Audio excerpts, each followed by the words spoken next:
72 damage both times. And both times he left damage on the board. Oh no! Where is cards green?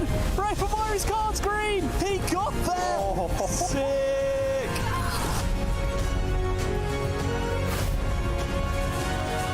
It's so powerful, all these rushes. I can't even believe the value he's got. Labby with a pop-off, well deserved.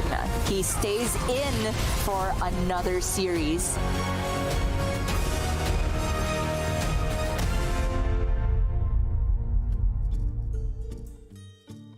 Welcome everyone to the Hearthstone Grandmasters Season 1 playoffs, one of the most exciting weekends of the year for competitive Hearthstone, because come this Sunday, we will know our first 3 representatives through to the World Championships, 1 from each of Asia Pacific, Europe and Americas. And here, alongside Gia, we are going to be finding out who the Asia Pacific representative shall be. Very exciting stuff, Derek. It's all been leading up to this. Only 3 weeks rather, to earn points compared to last year, but it's just raised the stakes that much more. Our players raring to go. We have Posesi aiming for the back-to-back World Championship. We have the likes of Alutemu, who it's baffling that we've never seen them at a World so far, but that could all change this weekend.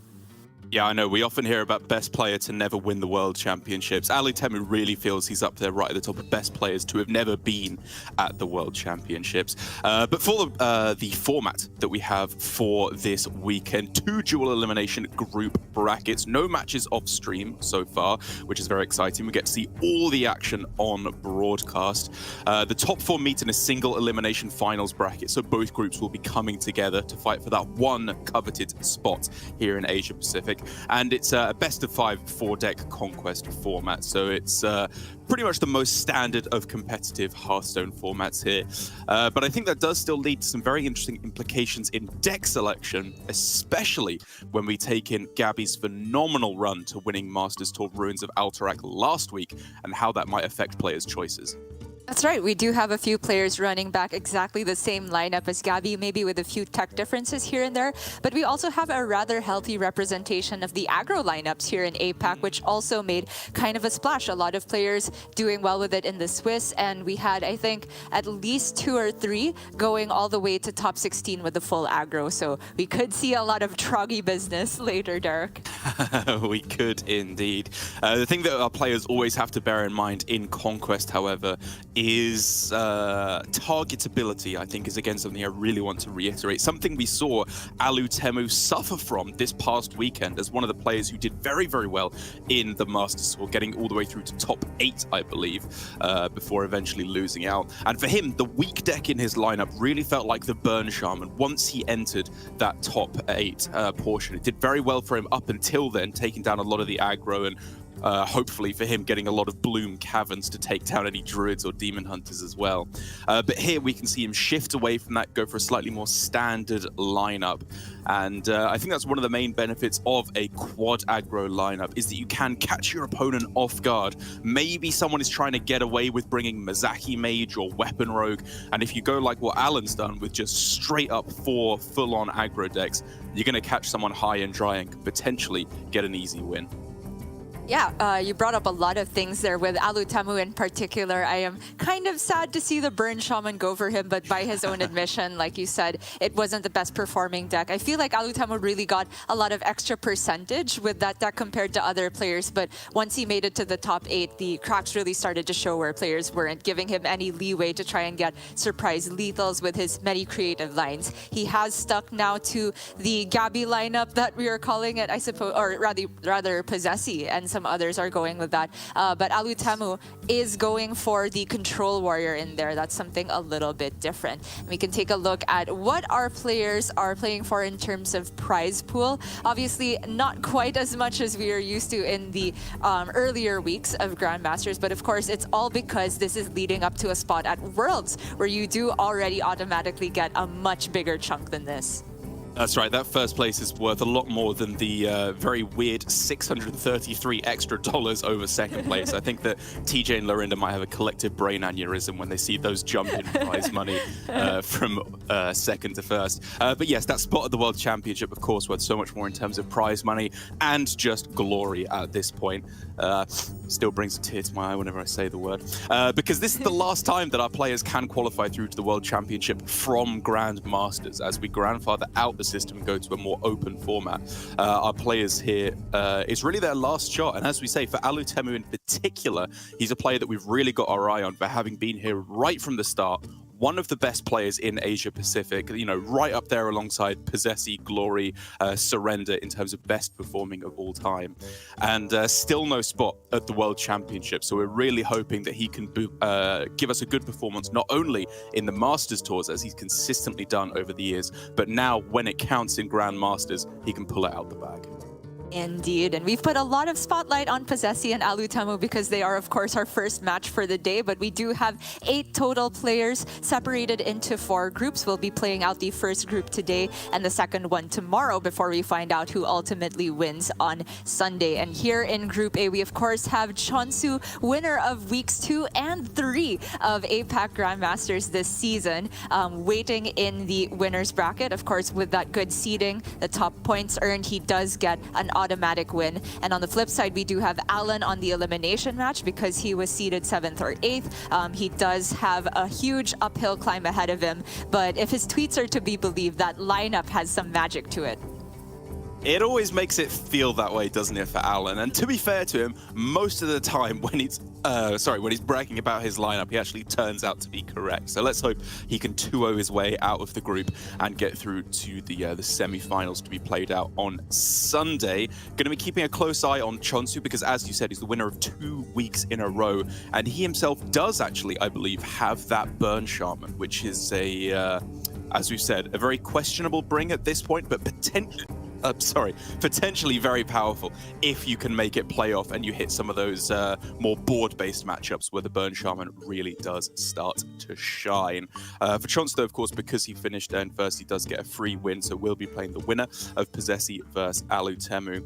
But then for the second group, which will be played out tomorrow, I think we're probably also going to be showing that one. Here we go.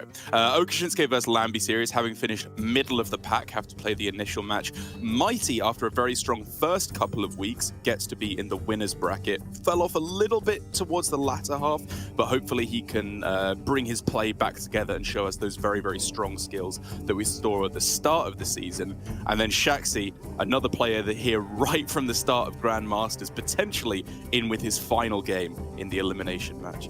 And he's got another 8-trog lineup for his elimination match. He really sticks to his guns, Shaxi. And you know what? It always has a chance of working because it seems like people bringing slow druids is a foregone conclusion. However, there is quite a healthy representation of Beast Druid. The likes of Mighty also bringing that. Mighty, a player that is flying the flag for the new Grandmasters and has really gotten a lot of fans with his short time here in Grandmasters, and for good reason. Just very skilled, dresses incredibly well. A lot of people cheering for him, as my informal Twitter poll seems to prove. But Okashinsuke and Lambi is also going to be a very fun one. Lambi was the winner of week 1 of this season, maybe overshadowed a little bit by Chonsu towards the end, but things really got into groove for him and for Okashinsuke as well. He's a player who's really come into his own, I would say, alongside Chonsu in this last season that they're able to play. Yeah, I think this meta has suited Okashinsuke very well. He's definitely a force to be reckoned with, and potentially a underappreciated player, I think, in the system, because he is just, very reserved, both in his demeanor and his play as well. As I've said time and again, he's just very, very cautious, takes these very safe lines, not especially flashy plays or flashy decks from him, but what he does do, he does it very, very well. So for his match against Lambi series later on in the week, cannot wait to see how that one is going to go. But first of all, Gia, 2 of the most dominant players in the history of Asia Pacific, Grandmasters or not, it's Posesi versus Alutemu. Alongside Glory, these 2 defined the fact that Japan is the best region in Asia Pacific, and they've been doing it since the start, or since Season 3 for Posesi, as soon as he possibly could qualify into Grandmasters. And for Alutemu, as I said, right from the get-go, these players have just been on another level all the way through GM. They've always seemed to be one step ahead in terms of the meta reads, consistently getting the good lineups regardless of format. But now that we have come to a meta that is largely stabilized, I want to say, and we're here in Conquest, perhaps they don't quite have so much of an edge in terms of lineup building. A lot of the decks are similar across the board, but we are seeing differences in their lineups head-to-head because Alutemu has that Control Warrior, whereas Posesi has the Quest Rogue. And I think that this difference here is really going to inform some of the meta of this week because we have a healthy representation of aggro players that Alutemu will be happy he brought the Warrior for, kind of just takes a free win or a free ban. And then on Posesi's side, that Quest Rogue, is there enough Demon Hunter to really justify it? And yes, everybody does have Demon Hunter, but is that one deck in Quest Rogue, if it has only one good target, is it good enough to justify bringing? Kind of remains to be seen, but Quest Rogue still has at least a good matchup into Priests. Yeah, decent matchup versus Priest. Not bad into Druid as well. You know, my headset has definitely flipped. I do think the Druid is probably in the lead against Quest Rogue at this point, but not by an overwhelming margin. Like, Quest Rogue is still a very aggressive board-based deck that puts lots of stats online very quickly, and Druid doesn't like to see that in Hearthstone majority of the time. Obviously, just their ramp into Kazakus package is so broken right now. But for Posesi, as we can see, his list of incredibly impressive achievements, 2021 Hearthstone World Champion, obviously his crowning achievement thus far, but honestly 60% win rate over the entirety of Grandmasters, I would say is not far behind in terms of impressiveness of stats, as to have that consistent of a win rate against that strong of a field really does speak to his caliber of player and how across any metagame, Posesi, even when it feels like he hasn't been especially enamored with the game, if I'm being perfectly honest, when he hasn't been committing as much time as we know he has in certain other metas, it still feels like his very strong baseline understanding and skill with the game has been enough to see him through no matter what. That's right. I think Posesi is the type of player, though, even though he might be honest about whether or not he likes a meta. If we recall, last World Championship, he was just saying that he was so tired of playing Demon Hunter at the OTK Demon Hunter, but that was the deck he was best on, and he absolutely rode it all the way to victory. So when the stakes are high and when Posesi is laser focused, it doesn't really matter whether or not he enjoys the deck, I want to say. He will just look at it cold, hard, and calculated and find the best lines every single time. And now he's moved back to the Rally Priest, which is something very, very interesting because he was the first one to really bring it in APAC Grandmasters. And I want to say across all GM, like Miracle Priest with Malagos was definitely the premier version 2 to 3 weeks ago. But now it's really become a spotlight on Rally Priest, I think, after Gabby and a lot of other people's great performance at the Masters Tour. And we see Posesi returning to it. And I wonder if there's going to be some fireworks, Dark, because you were saying there's a possibility for the Rally Priest mirror in this series. I'm just so happy it's back, Gia. I missed Rally Priest so much. I love this deck to absolute death. And even though it's a little bit different from its version back at its peak, I think before the initial nerf to Renew and Apotheosis, I still think it's such an interesting deck with just so many different strategies you can go for right from the mulligan.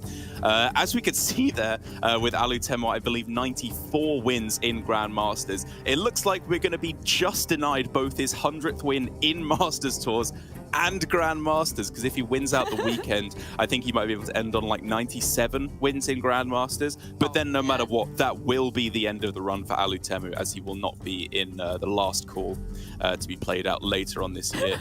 So the very impressive career of Alutemu in Grandmasters, no matter how it goes this weekend, sadly will not hit that clean hundo.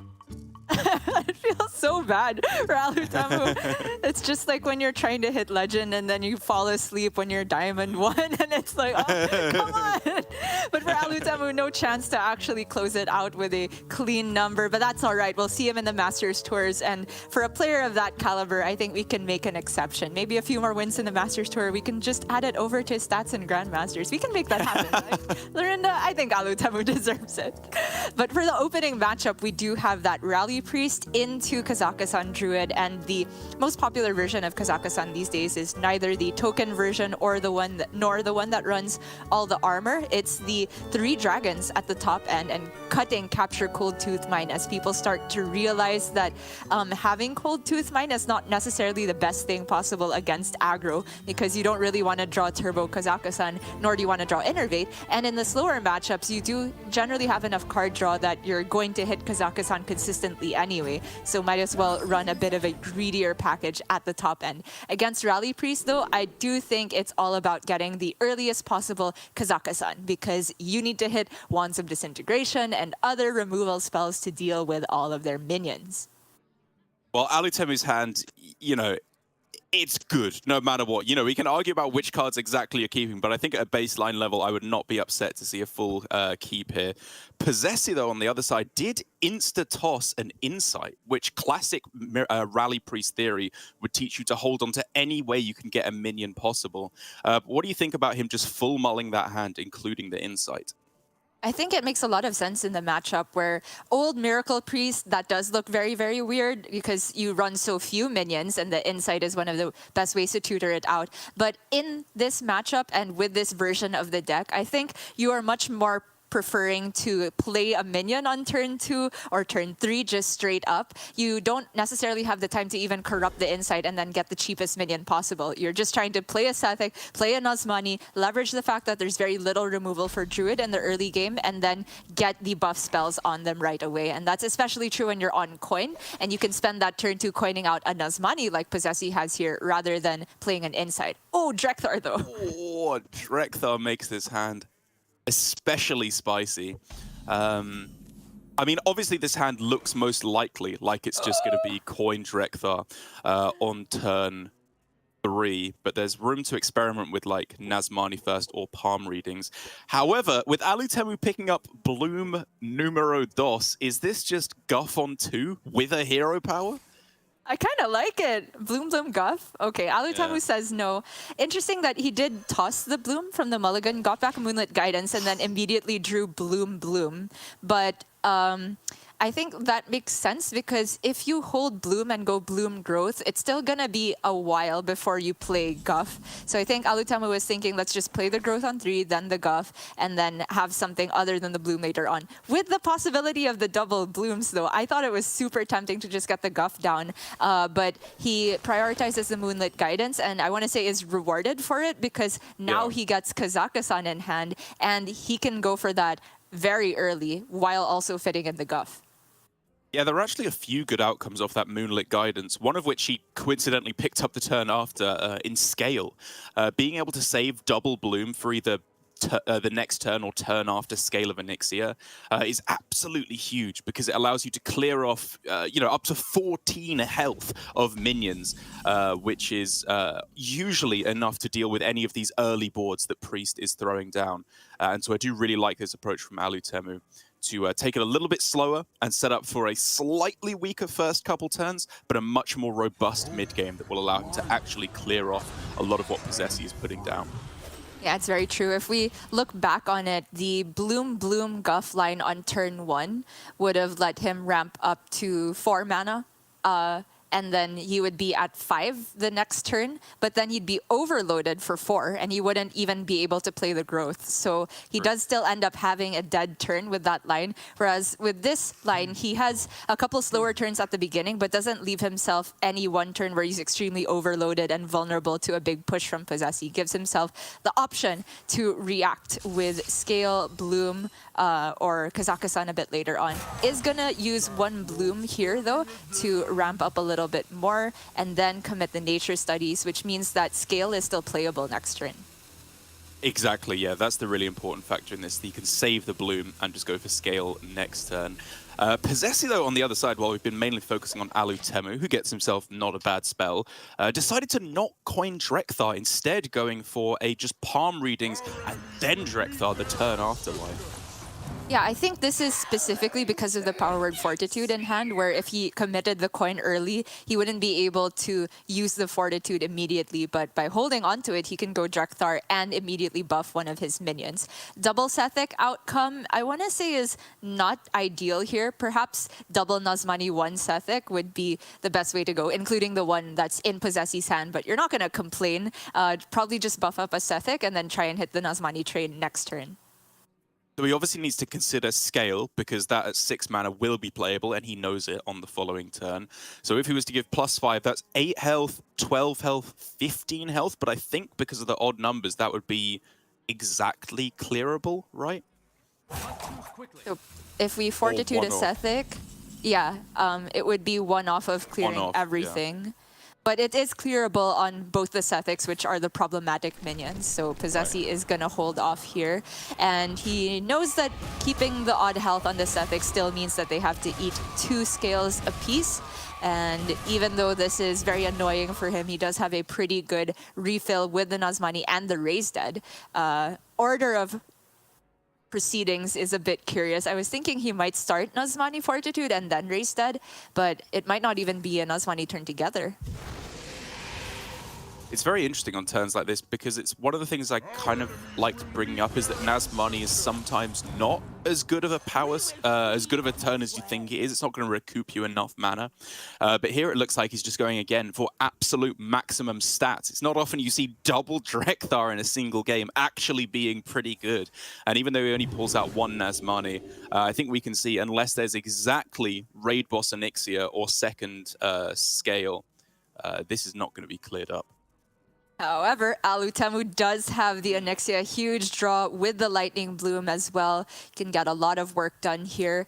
Posesi, though, I think Alutemu knows 100% that there is a Nazmani in hand, because there's only 1 minion pulled from this point. So not only does he have the board advantage here with the Onyxia play, he can even ramp up first before going for it. He has knowledge of Posesi's hand, and that means that Posesi is in a really, really tough spot.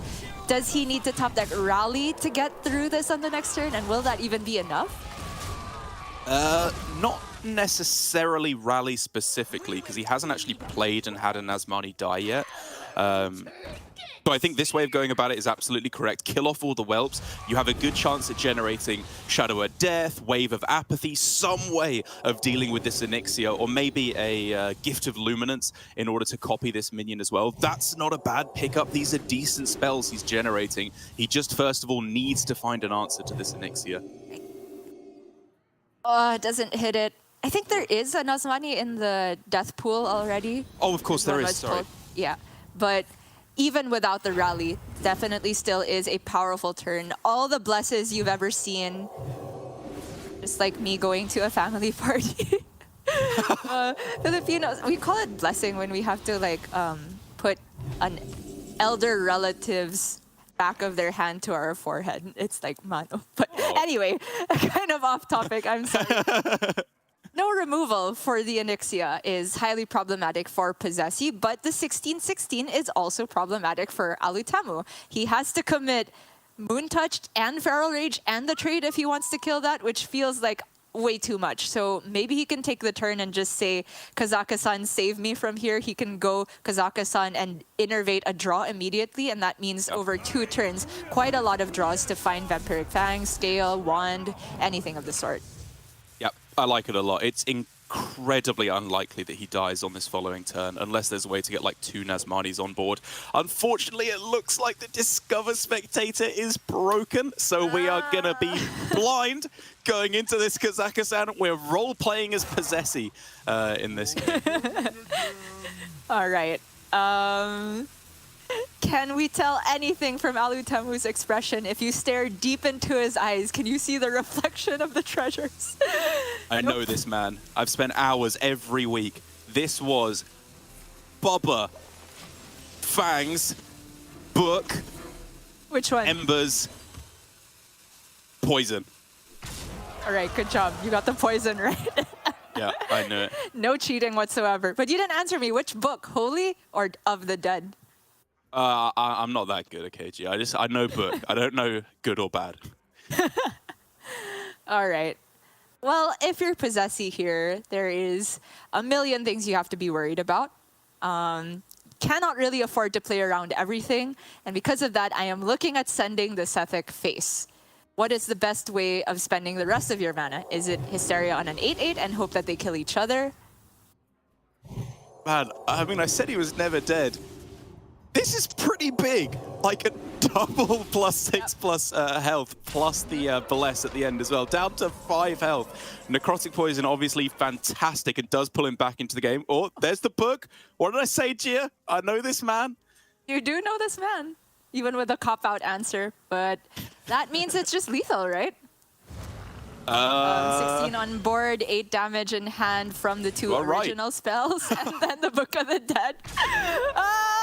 Posesi tried so hard. He set up a lethal himself with the Void Shard and Shadow Form on the next turn, even if his Sethic got cleared. It was as good a plan as any, but in the end, Alutemu doesn't even need the Necrotic Poison because he just gets the first lethal. Man, that was like an absolute kaiju battle at the end. Like Alutemu role-playing King Ghidorah with like the 2-headed dragon there taking it out, and then the 30-30 Sethic. What a silly way to start off the series. But I have to say, I'm glad it ended that way, because with the Priest losing, we get to see a little bit more Priest. Maybe see the Priest mirror, which we've been practicing a fair bit, and can hopefully report our findings on that one. But a huge win for Alutemu, obviously, to not just lose and with the Druid right away. But I will say that even with that one gone, the Druid did feel like it was probably going to get a win at some point in the series. So for Posesi, it's not the end of the world, and he's still got some good matchups left over with the Priest. Right, and because we're saying that Druid probably gets a win, it sort of begs the question, why did Posesi ban the Warrior? But I want to say it makes sense to ban Warrior because Warrior is very much in the same position where, looking at Posesi's decks, the Warrior, yeah, probably gets a win at some point. It's good against the Rogue. Rally Priest is more of a questionable matchup because you can play Rally Priest in such a way for Ultra Greed compared to Miracle Priest, but I still think that the Warrior comes out slightly in the lead because they can just sort of remove your early boards and then win off of Kazaka-san. So I think no matter which ban Posesi went for between the Warrior and the Druid, he would have a problem deck remaining. It's just that the Warrior, in my opinion, had slightly higher percentages against some of his decks, so makes sense to ban that away and then just accept that you probably lose to Druid anyway. Gonna move on to Fel Demon Hunter instead, though. Wants to take a break from the Rally Priest, and I wonder if he's trying to snipe any particular matchups from Alutemu, because this Demon Hunter into Priest, I want to say, is not necessarily that good of a matchup. I think that Rally Priest has another way they can play also into this, where they just go on curve and keep refilling the board with Raise Dead and Rally, that it makes it tough for Demon Hunter to get through every single wave of threats. Yeah, agreed. It's a deck that's a lot less vulnerable to glide, is I think the really big difference between Rally Priest and Miracle Priest in this matchup. Because a lot of the other weird cards become very, very high priority keeps in the early game. Like if you can get down a Sethic coined out, there's few ways for the Demon Hunter to answer that. They have Fury plus Hero Power, they do have the Fel Barrage, but if you can get Sethic and, say, for example, a Power Word Fortitude on the same turn, that's very possible to do around turn 3 or 4 if you're on the coin, the turn before the glide comes down. And then at that point, you just have an 8 health minion on the board, which Demon Hunter kind of just can't answer the majority of the time in the early turns. And then you just keep buffing, and there's nothing that the Demon Hunter can do. So I do favor a very aggressive, tempo-focused style in this matchup specifically, rather than setting up these plays where you go palm readings into a big pop-off, more akin to the Miracle version of the Priest. Because, like I said, big minions at the start of the game, Demon Hunter just kind of struggles to answer. That's right, and that flexibility of how you can play the Rally Priest compared to Miracle, you can just play Rally as a curve deck and then buffing minions, and you can also go for the palm reading setup if your hand allows it. I think that flexibility is what led it to be much more popular than Malagos in recent days, and that is quite the opener for Alutemu. Minion is exactly what you want to see versus Demon Hunter, and the Power Word Feast on top of that means that Posesi will have quite a tall order in terms of removal asked of him. You'd never consider coin Spectral Sight here, would you, just to get it outcast while you can? I don't think so. Because using that coin, I feel, means that he has even less mana to work with for removal that he will need to do in the early game. That's true. However, if he wants to remove the Sethic here, he will have to coin out Hero Power with the Chaos Strike. But somehow I feel like Posesi is looking at this coin to pair with the Demon Render Kurtrus. Getting that down early can be the big swing he needs, rather than just giving Alutemu initiative every single turn. So it is just going to be the quest here and committing another Hero Power, buff up the Kurtrus, and he even respects the Sethic, getting down the health total where just Power Word Fortitude maybe it allows Posesi a breakpoint to clear it.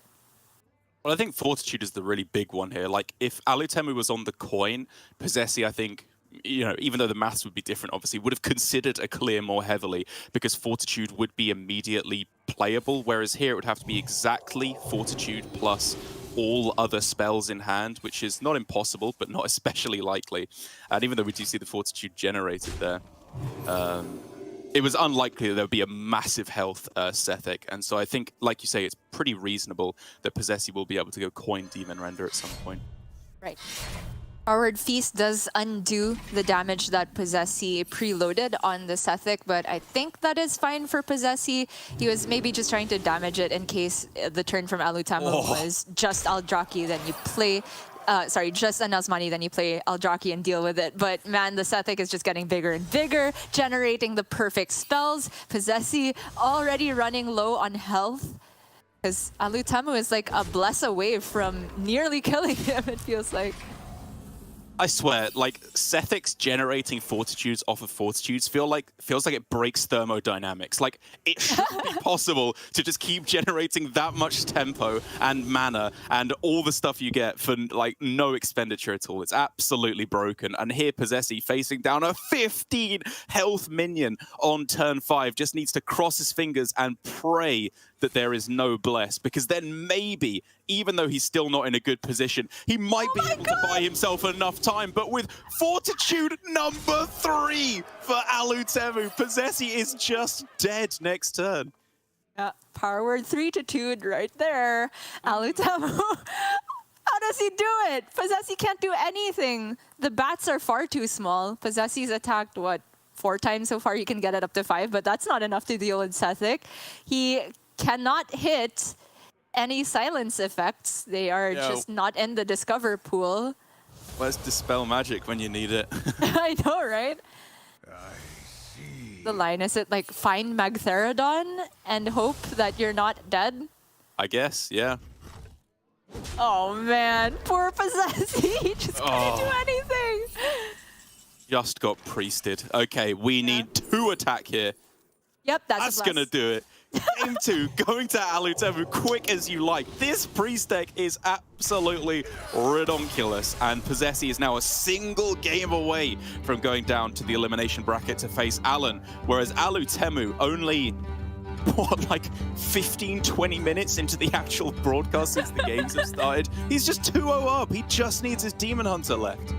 I mean, I think this is where all the energy we gave him during the Masters Tour went. Oh, it was it took some time to brew a little bit. We didn't get the payoff because Gabby is Gabby, right? But this is Alutemu's weekend again. It feels like everything is just going according to plan. You can see it from the big smile on his face. Early lethal with the Kazakhstan Druid, super early lethal with the Sethic, and now only has the Demon Hunter left to go. But Posesi does have a very good matchup into it if he wants to start, and then potentially another good matchup with the Rally Priest. Like Alutemu could have a taste of his own medicine here, and then we're left with the mirror. So it's still winnable for Posesi is what I'm trying to say. Absolutely, yeah. Like you say, 2 favorables and then an even is, you know, not bad. Still quite obviously put Alutemu as the favorite here by a fair margin, but I think Posesi has still been playing some pretty good Hearthstone so far today. Like, I think the Priest, the first game he played with the Priest, especially with the Mulligan, I think just showed very good understanding of the deck. You know, throwing away the insight against Druid, as you so perfectly laid out, is exactly what you're trying to do. And in this game as well, I think by going for rapid quest progression instead of panicking and clearing off the Sethic, even though it was the losing play in this particular game, I do think on average was probably the correct way to go, just because, you know, what are the odds of 3 powered Fortitudes coming down before you've even played your Kurtrus? Not especially high, but I don't know, if your opponent's Alutemu, you can never truly predict it. Here for Alutemu, these 3 cards that I have highlighted, I think in a lot, both of the remaining bad matchups for him will be pretty clutch, because against Priest and Rogue especially, Magtheridon to me really feels like the cornerstone of your game plan that you very often have to revolve around. Yeah, it's a very interesting choice for key cards, Derek, but creative use of it, because this is a very relevant win condition like you were talking about. Even if we do get down to the mirror at some point, early Magtheridon wins a lot of those. Against Quest Rogue in particular, you value Magtheridon more for the instant board clear potential, because you hardly ever expect the 12-12 to stick around because they have Viz Flash, they have SI7 Assassin, etc., etc. You also cannot preload Magtheridon because they have Shadow Step and can just bounce back one of the tokens, and suddenly Magtheridon is just a -1 board space. So it's a difficult card to use in the matchup, but still has utility. For the early game, though, I think it's all about trying to get that fast quest progression for Alutemu and for Posesi as well. However, he doesn't have a minion SI card at the moment, which could be problematic. Yeah, looking to pick something off of the Swindle. I mean, kind of a good draw and a bad draw at the same time, because it's annoying that you don't get the full discount on the Swindle. But just being able to play it, draw an extra card, and get those quest steps completed as quick as possible does feel nice. But Alutemu here just coining out the Eldraki Warblades, I was gonna say, in order to go for as strong a board control as possible. But it actually looks like it's just a very strong quest progression tactic instead. Yeah, I think it's completely just to make sure the Spectral Sight goes to the far left. Oh, Need for Greed off the top, though, means that he can just play that to get stage 1 done and save those 2 cards on the left to make sure he can get stage 2 done very timely as well. Posesi, though, interestingly, does not go for Foxy Fraud Swindle on the previous turn, maybe because he just didn't want to play a minion that would die straight up to the Warblades. He is going to commit it now alongside the Scabs, which is kind of a waste on the discount again, but he had really no way of maneuvering it so that he could get full discounts on all the minions and play that Swindle, right? Because the Foxy is going to be redundant no matter what. Still, it's a nice little board that he's made for himself here. One that Alutemu does not have to immediately answer, but would certainly like to, which stymies his plans somewhat in terms of rapid quest progression. And the answers are not particularly clean, are they? Because you would look at Arcanist, Fellscream, and then swing in, but then what do you do with the rest of your mana? Doesn't seem particularly clean. You don't really want to commit Immolation Aura this early either. We could see Alutemu just ignore the board, go for quest progression, and try to get a greedier board clear, because he does have a lot of healing available with the Arcanist Fellscream, but then you have to contend with the possibility that a Neophyte comes down the next turn. It's all a little bit risky. I mean, Neophyte is still okay, because he could always just go Arcanist plus Immo to clear off, I think, essentially anything that comes off at this point of the game. It's just about whether he can get healing with that as well, but I guess it's not a big problem since he still has Eldraki Warblades. He's going to take the guaranteed quest progression with double jump into Spectral into tradable, and then gets rid of the Foxy Fraud. And he's just hoping that Posesi doesn't have a tall minion generated this turn, and at the moment, nothing too threatening in hand for Posesi. Got a pretty bad gizmo as well. Secret Passage might be able to fish him out of this awkward spot. Looking for Smuggler, Informant. Yeah, I mean, the options were either Passage or stab yourself in the face with the Extortion and then Assassin to get 2 guaranteed quest procs. But I do like that he's going for this here. On 4 mana, all of the SI cards are open, and he has a good shot of going for something like you know, Smuggler, Step Smuggler, which he has found the possibility to go for here, but instead stepping the Scabs gets him a pretty monstrous amount of tempo actually on this turn.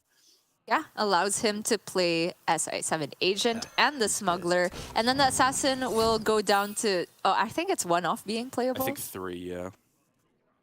So not the perfect hand dump, but still decent. I do favor Smuggler over Assassin, though, just more stats on average, I think. Wow, okay. All right. So I guess with this line, he gets to maintain the Smuggler as a top deck, which will be buffed more because he did play a different SI7 card. Not sure I agree, but we'll see if it works out for Posesi here. Kind of close. You get a 1-3 and a 3 drop. I'd say that's often about comparable to a 4-4, to be honest, especially as most of the time everything's just going to die to an Immolation Aura anyway. That's true. But like you say, Speaking very, very close. Yeah. So if it is just the Immolation Aura for Alutemu, he can play it with the Arcanist and finish his quest with the Glide. But man, this is a lot of cards to shuffle back. Feels kind of bad. Alternate lines would include using Fellscream Blast instead. Right. And then Immolation Aura to clean up, which does get him quite a bit of healing. I'm just trying to think about how to format it, because if you go Immo, Arcanist, Fellscream Blast, that obviously leaves 2 minions left on the board. Or 1 left on the board, so that you have to swing into a slightly awkward trade because you'd rather buff up and go face with the rest. But if you just go Arcanist Immo, you leave yourself with no healing at all, which is a bit of a scary health total to be at 16. Yeah, if you get the maximum healing with the Fellscream, no matter where you point it, the Immolation Aura will still leave something up at 1 health, right? Yeah. And then you would have to swing, which does feel a little bit awkward, but I think it's fine for Alutemu to just take the slightly inconvenient clear here because he got so much health. He gets to re-equip the Eldraki, gets to dump cards so that when he plays Glide next turn, it's less painful. I think it's completely fine here. But Posesi now has a window to get Scabs in hand. And will that involve just playing every single SI card? This is the second Assassin, so it doesn't feel great to dump it, but I think it's just more relevant as stats right now. Yeah, he's got a Fizz Flash for if Kurtrus as the 7/7 ever comes down. And he does now get himself, as you said, Scabs in hand. A 6 drop here as well. Okay, a pretty good one. Nice chunk of health there. And a pretty decent amount of the rogue cards give him either damage or ways to get Demon Hunter cards, which also, a lot of them are just damage. Yeah. 9 health on that, very scary too, especially after Alutemu committed an Arcanist and an Immo and a Fellscream Blast. So it looks like he might leave this board up and just go for quest completion for himself.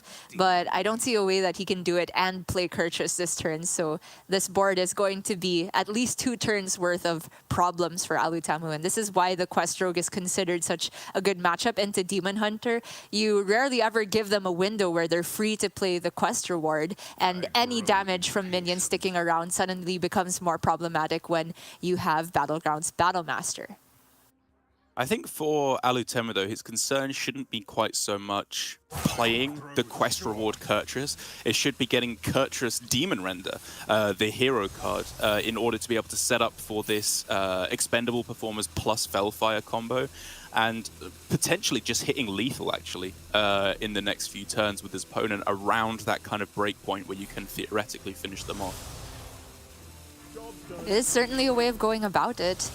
With the Magtheridon, though, he does give himself potential to answer Scabs as it's played next turn. He still lacks an Arcanist or a Fellscream Blast to wake up all the tokens. Only has Immolation Aura to go with Magtheridon, but it's not impossible, and that could be something that Posesi's not expecting here.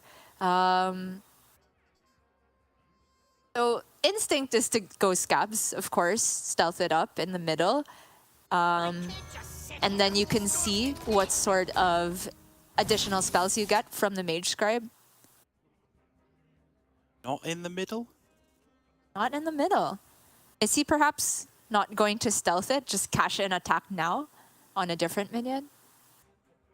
I mean, you could obviously consider that with Mr. Smite to stealth up after you've attacked him, but I think just getting the Stealth now makes sense. Your opponent has a big weapon, has an Eldrazi Warblades up, which is when they are most likely to actually abuse the fact that it doesn't have stealth because they can just swing into it. Yeah, Kurtrus is also kind of scary. Kurtrus Demon Render, I should say. But he does actually want to cash in the attack right now. Okay, fair enough. Gets contraband cash, and with a cutting class that will replay the cutting class. He can also get some more different... Oh wait, sorry. Because that's a rogue card. Yeah. Oh, my bad. Yeah, he would have to play the mole and then get a Demon Hunter card to get value from... Yeah, that's just not a good spell, that's is trash. it? But Alutemu doesn't have a clean way to answer this board. Magtheridon not wakeable at the moment. Yeah. So Anything if from he goes studies? Spectral Sight, there's actually nothing where he has enough mana to play the Magtheridon and Immo. Even Fellscream Blast is too expensive. So like you say, Illidari Studies into Kurtrus is not good.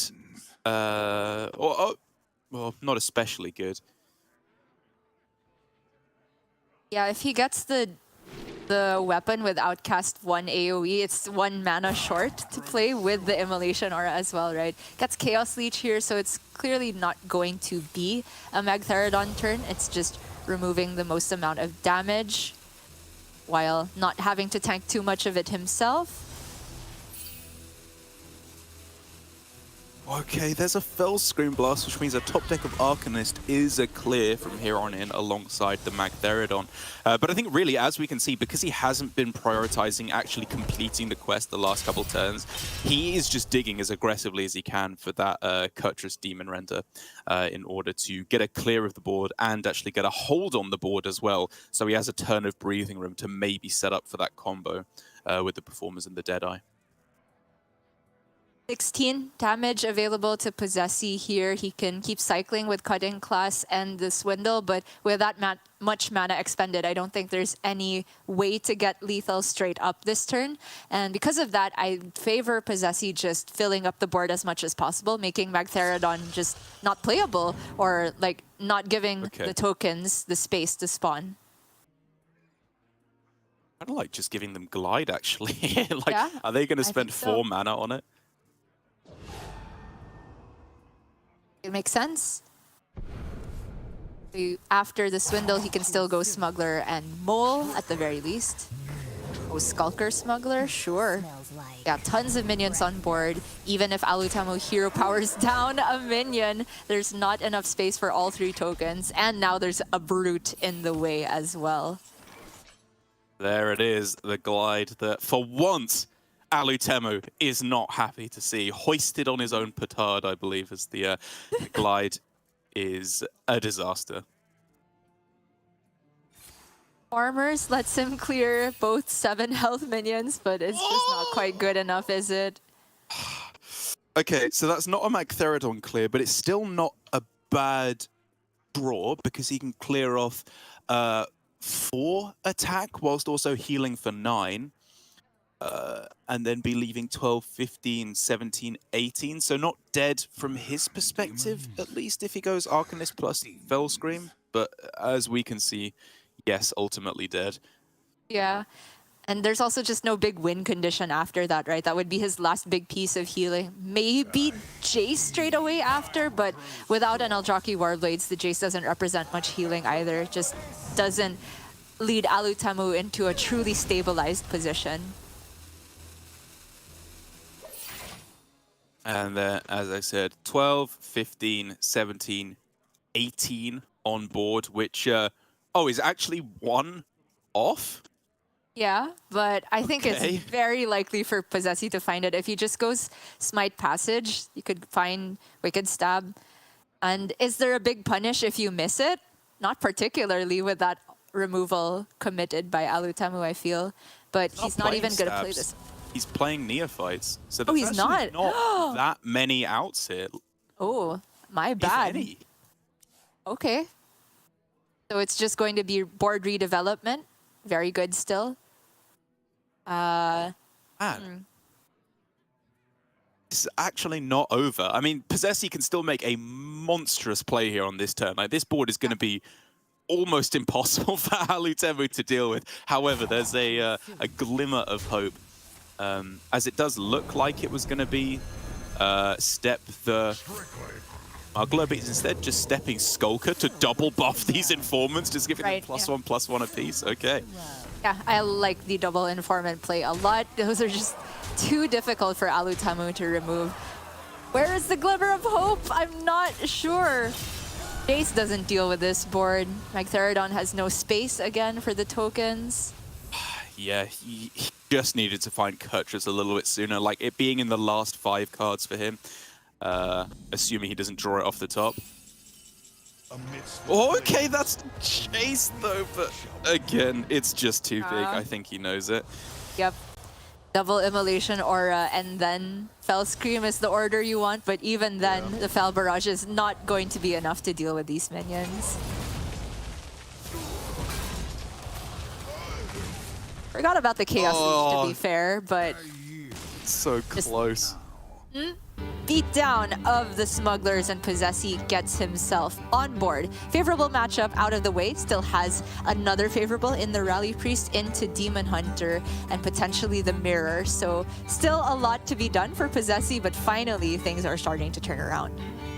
They are indeed. He's got himself his first truly favorable matchup there, and he does win it with some pretty respectable rogue play. Nothing too flashy, but getting the job done against Demon Hunter as you need to do. Now moving over to the Rally Priest to try and take down the Demon Hunter once again. Like we said, another good matchup, and one that I think Posesi did show, as I said, the right mindset of not being too afraid of minions. And I think one that Alutemu will also share. Like, throughout that entire game, he clearly knew what he was going for in terms of his actual win condition, wasn't overly fussed by quest, and instead trying to find the Kurtrus Demon Render lethal at some point in the game. And I think something similar to that is probably where your head should be at as well against this Rally Priest.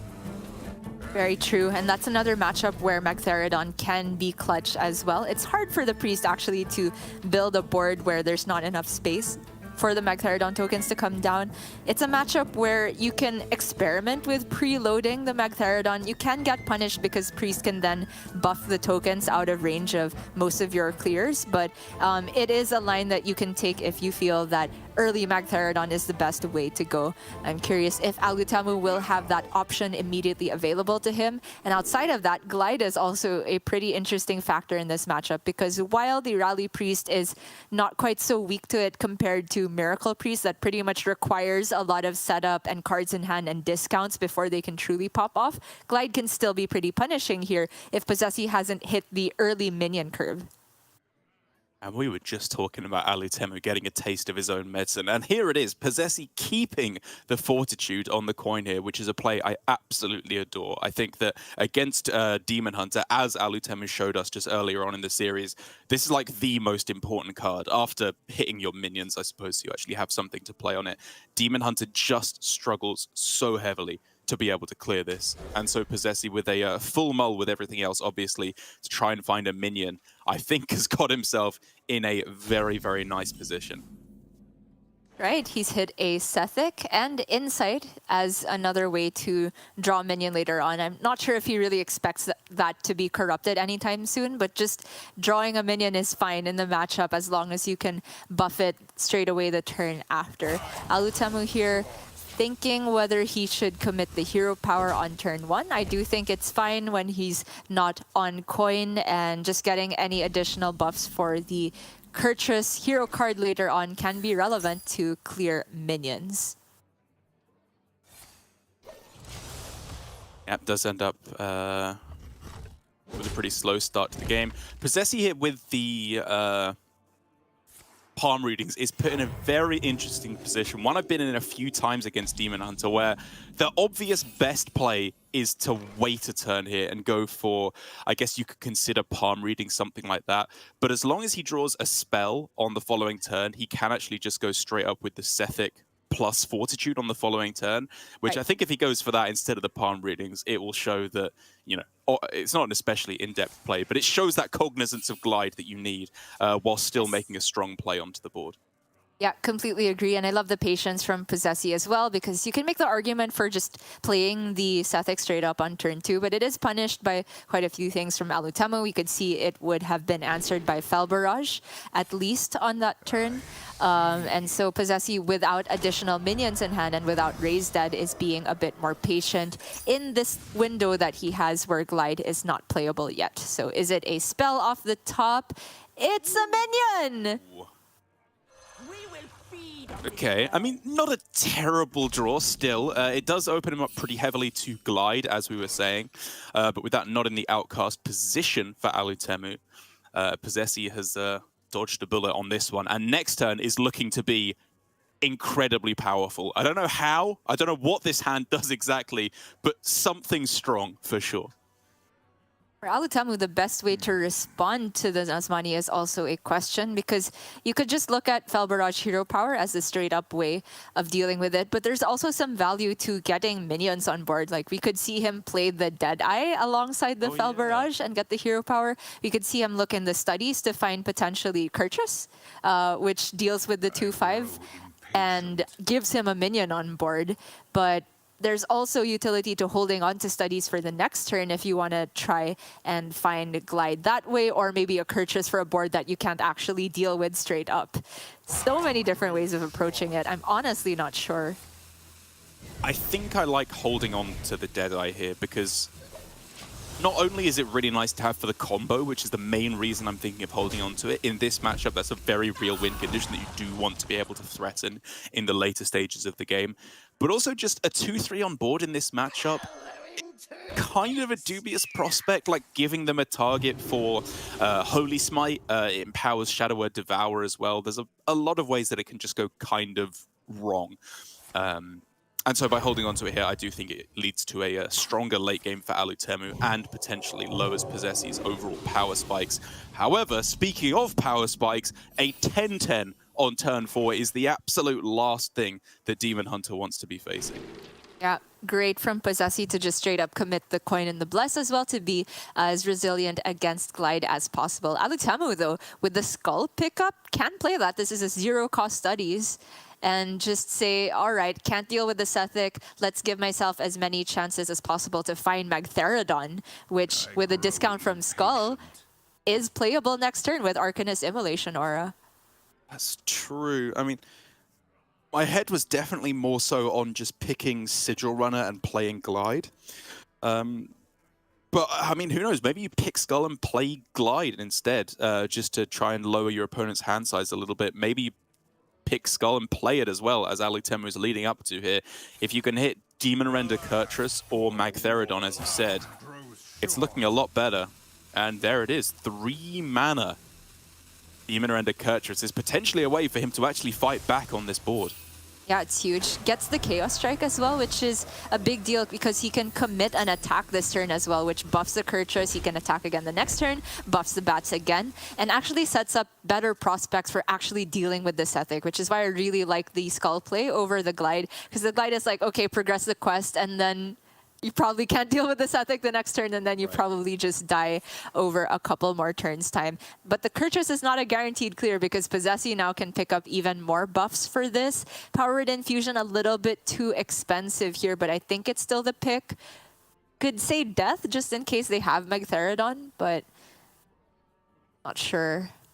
That's true, actually. I mean, I was going to say it's Insta Power Infusion because you get a double discount with the palm readings and potentially more with Nazmani. And I do still think it is probably Power Infusion in the end. But I like that he's thinking on it for a little while here because the death was definitely not without merit. But ending with Divine Shield here, I mean, obviously it's nice to get an extra Sethek on board to generate more spells, but the main thing is undeniably the Divine Shield here. Makes it that much tougher for Alutemu to effectively clear it. It would be very unlikely that there is a clear available here. But I think with the Kurtrus now up to 5-4, I think that says there in terms of the Bats, this is just a clear. Huge. And with the Eldrazi Warblades pickup and all of these Furies, Alutemu can make up for his lost health and just get a very powerful Jace on the next turn straight away if he likes. That's true. He can actually clear this without all the bats going in, right? If he wants, he can take a swing and one bat. True. Or he could even just do it with just Aldraki, Warblades, Fury, Fury, Hero. Oh, true. Oh no, sorry, one off. Right. Shadows grow long. Oh yeah, he lacks the mana. So it looks like it's going to be just the bats going in. Doesn't want to face tank any damage with the Aldraki, even though he did have the option of dealing with this Sethic. That's interesting. I was kind of looking at just having a minion on board as being a plus in this matchup, but you did mention a while ago it does give targets for Smite and Shadow Word Devour, and there can be all sorts of generated shenanigans that lets Priest deal with minions. Anyway, Well, here's the... Speaking of generated shenanigans, this is already a pretty powerful pop-off turn for Posesi.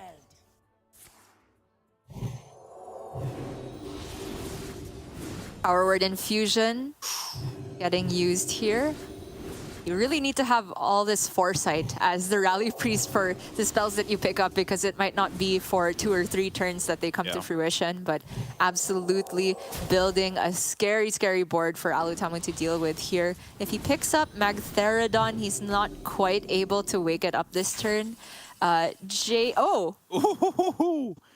Okay, what does the Jace have in it? Immolation, Chaos Strike, it's going to have another Fury, and a Fell Barrage at the moment. I don't think it's a full clear, or not guaranteed, I should say. He just needs to make sure he's surviving the turn as much as possible, which, you know, could come in the form of Fury and Hero Power, maybe a Glide to end it out. But I think, honestly, he likes his hand he's got right now. The 2-mana Deadeye and the 6-mana Performers is such a crucial way for him to actually just get the win, potentially, on the following turn. And speaking of the win next turn, it's probably not going to be a full 30 damage, but it might be 20 damage, in which case sending this face becomes all the more tempting. Oh, but Freeze can generate healing and Apotheosis. I mean, maybe I'm a chicken, but I really want to kill one of these here. I'm not sure if it's Sethic or Nasari, but Alutemu says, nope, he is not afraid. He's setting up the lethal. I can definitely respect this, but we'll see how hard Posesi can finish it. There's going to be so much generated here. Oh, this is so much stuff. Okay, I mean, I kind of like going for the other Raise Dead as well, just to get another Nazmani down, if you can. And there it is. There's potentially another 2. This could be the mother of all pop-offs on this turn. However, this flash heal's going on a minion. Posesi needs to heal a lot at the end of this. He's looking for Apotheosis, Renew, pointing a lot of spells at minions, which you need to do to keep the Sethic train going. But he needs healing! Oh man. 21 right now. Devouring Plague has nothing to go on. He decided to point the shard at the minion instead of going face, which of course means that the Devouring Plague is not going to be healing anything on its own. He's still got this chain going. It's going and going and going, but there's no taunt, there's no heal, there's nothing to stop this lethal next turn from Alutemu. Oh, flash heal! Is it down to 0? Is it down to 0? I don't even... It's not green! It's not green! Oh, but... Oh, no! It's down to 0, but he did play it! The Forge Fiend! That's never playable this turn. Okay, he's flash healing, but did it go on a minion? Did it go face? I don't know. Okay, it's face. However, still lethal for Alutemu, right? I think so. Oh man, and you say that Forge Fiend never playable on this turn. If he had a little bit longer, it just was playable straight up with the Devour. Just a shard. I mean, it just cost 1 at the end of this turn. Wait, you're right. Oh, man. But in the end, Alutemu has enough charges through. It is a full 30 damage available, I believe, with that first hero power and then 13 refreshes and and then the Aldraki. Okay. In any case. Yeah, I think it gets there. Because he wasn't able to do the trick where you play the Performers first, attack one in hero power, and then play the Deadeye. because it was exact mana. But I think still this should just be enough to clutch out the win. Posesi is in the exact same situation we are, where it's just like, oh, please let it be off. I know it is, but maybe it isn't. Right. And it's not as though Posesi played the wrong line there. Definitely not. It's hard to expect that they have the performers combo discounted already at this point without the quest even completed. He just went for the play that let him win in every single other situation. And he got a lot of actions done. That was very impressive there. Maybe a little bit more in the Forge Fiend could have made a huge difference. But today, it is Alutemu's day. 26 damage, clean lethal, 3-1 means Alutemu is going up to the decider match to face against Chonsu for that first spot in the semi-finals of the Season 1 playoffs. A phenomenal performance from Alutemu. Looks like he is on that tip-top form that we expect from him. I think at all points in the series, his knowledge of what his win condition should be was absolutely spot on, even if it wasn't what you would traditionally expect. Like, for example, in the Druid, when we were talking about Bloom, Bloom, Guff, that I thought was a very, very valid way to go about it. He held on to those Blooms to give him a little bit more of a flexible game plan and potentially find some answers in the mid-game with Scale of Onyxia and Alexstrasza, for which he was rewarded. Demon Hunter wasn't overly fussed with quest completion in either of these last two games. He was quite clearly just prioritizing draw to find himself Demon Render to get the combo online. I think it was a masterclass in how to play this particular build of Demon Hunt. Very, very impressive stuff indeed.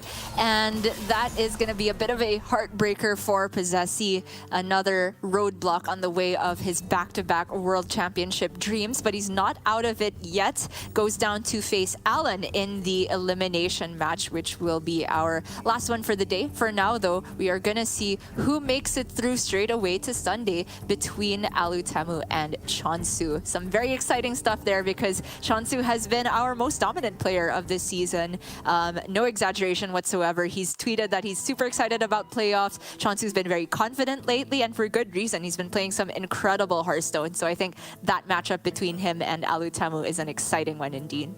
It will be indeed, especially as Chonsu seems to have just stolen Alutemu's lineup from the Masters Tour last week with the Burn Shaman and the Warrior in there as well. So Alutemu is going to be facing off against not only Alutemu, but himself potentially in a way, as he heads into that decider bracket match. And like you say, of the utmost importance, as while Chonsu has been to a World Championship before, way back in the day in 2016, was it? His last appearance was.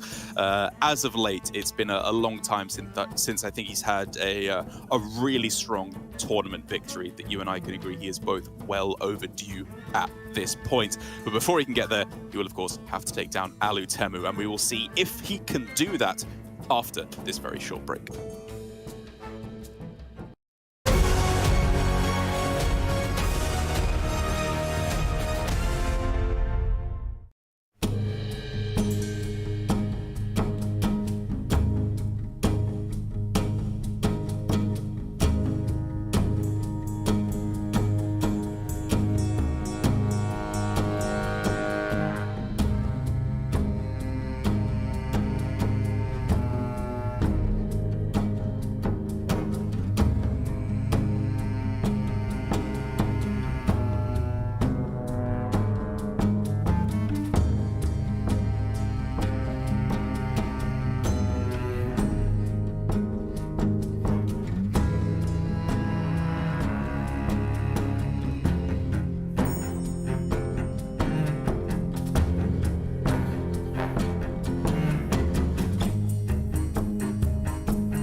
It's time for the decider match here of the first day of the Hearthstone Grandmasters playoffs for Asia Pacific. The winner of this match will be heading through to the semi-finals on Sunday. So effectively, they are 3 series wins away from a spot at the World Championship. And even though we've seen Alutemu in this situation, it feels like time and again, when it really matters, both honestly in Masters Tours and in Grandmasters, he's just come short of clutching it out with 2 second places in Masters Tours, and it feels like countless close scrapes in the playoffs of Grandmasters.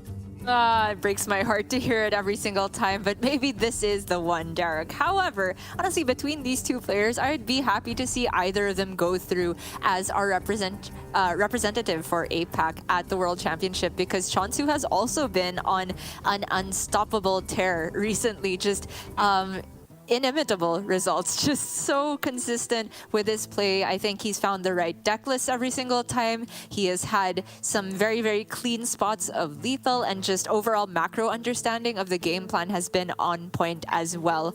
Although the lineup, I'm not sure if it will serve him quite so well this weekend, at least for not where he's ended up in the bracket. No aggro players on the other side, which I think is what he was hoping to hit with the Warrior and the Burn Shaman in there, both being quite good against the lineups of maybe Alan and Mighty on the other side.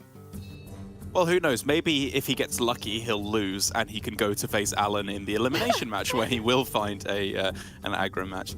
But yeah, like you say, it feels against it feels like against Alutemu, the Shaman will be in a bit of a weird spot, because Warrior, undeniably horrendous matchup. Demon Hunter, not one I'm especially fond of for the Shaman, to be honest. And even against Rally Priest, I've got to say, the more I play it on ladder, the more I get used to it, the more I like the position of the Rally Priest. It feels like even though there's a lot of freeze available to the Shaman, which obviously Priest is quite vulnerable to, you can't win the game whilst your entire board is frozen. If you're able to find answers to big Guardians, be it through Wave of Apathy, Shard of the Naru, Shadow of Death, Shadow of Ruin as well, so many different ways you can clear them off, or you just get down a big couple of taunts with 1 or 2 Elic mounts, the Shaman doesn't really have much of an avenue to victory, because they're rarely going to burn you from 30 down to 0, and all the healing can deal with the kind of piecemeal damage approach that Shaman often has to go for. And so, even though we're not at the Shaman yet for Chonsu, the point that I'm trying to lay out is just that I think that could be a potential weak spot for him. Yeah, I would agree as well, especially with the assessment of Rally Priest into Burn Shaman. I honestly thought that even old Miracle Priest wasn't that bad into Shaman for somewhat similar reasons, where Shaman can stall you out, but they don't really have that many good ways of silencing your effects. Like, just freezing a Nazmani means that you can still continue to pile on the discounts. They can remove those minions, but the removal is also their burst potential, and once they let go of too much of that, it feels like they're falling far behind in the late game.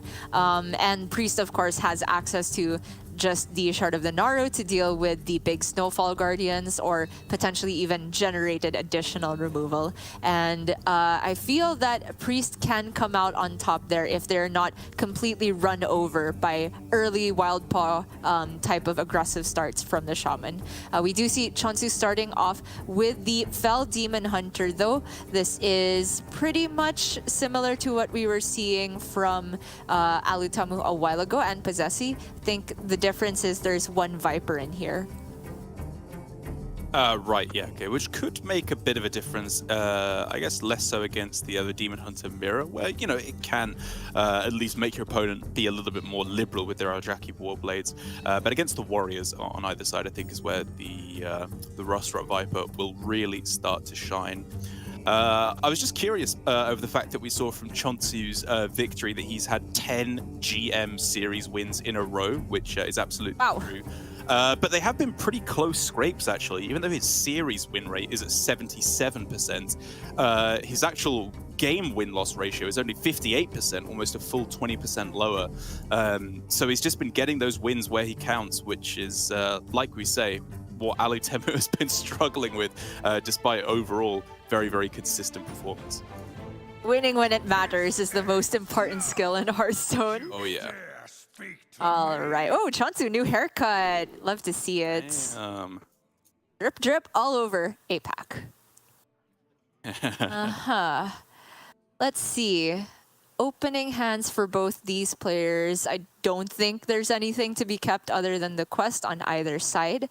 And sort of get that interesting interplay of, oh, okay, double jump kept for Chonsu. I was going to say, the first person able to glide generally in the mirror is the one on coin if they do have the glide in the opening hand. If you're planning to fish it out using double jump, though, it's always a little bit scary because that happens on your turn 4, which is after your opponent's turn 4, where they could have glided you first. Chonsu, though, goes for hero power on turn 1 as opposed to quest, even though he does have the coin, because to be fair, he already has need for greed in hand. But I was still kind of looking at quest on 1 so that turn 2 he could go spectral coin tradable for quest progression.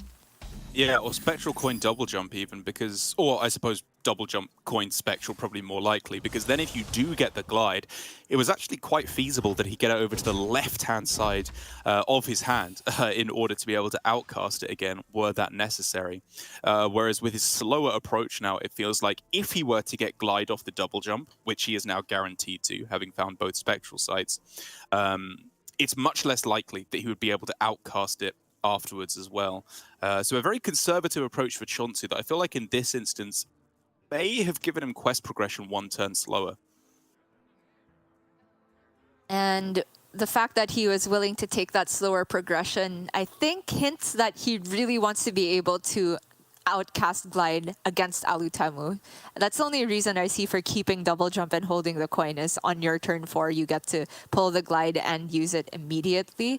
We'll see if Chonsu is going to be able to go for that, because for now Alutemu is in a spot where he himself is hoping to not get glide. Does find the spectral 1 in 3 from that position. Very fortunate to be able to progress the quest. Yeah, that's huge. The alternative was obviously to go for a similar approach to Chonsu, where you try and get draw and play glide on the same turn by just going for the Warblades on that turn and then saving the double jump. Now, however, all of Chonsu's careful planning may be thrown out the window in favor of, I want to say, a good draw. Like, you just coin that out and you shuffle a whole bunch of card draw back into your deck, which generally is the order you would rather do with glide, right? You want to play it before all your need for greed's double jumps and spectral sites. Yeah, I like this as well. It also just negates the discounts that Alutemu's got on his hand here.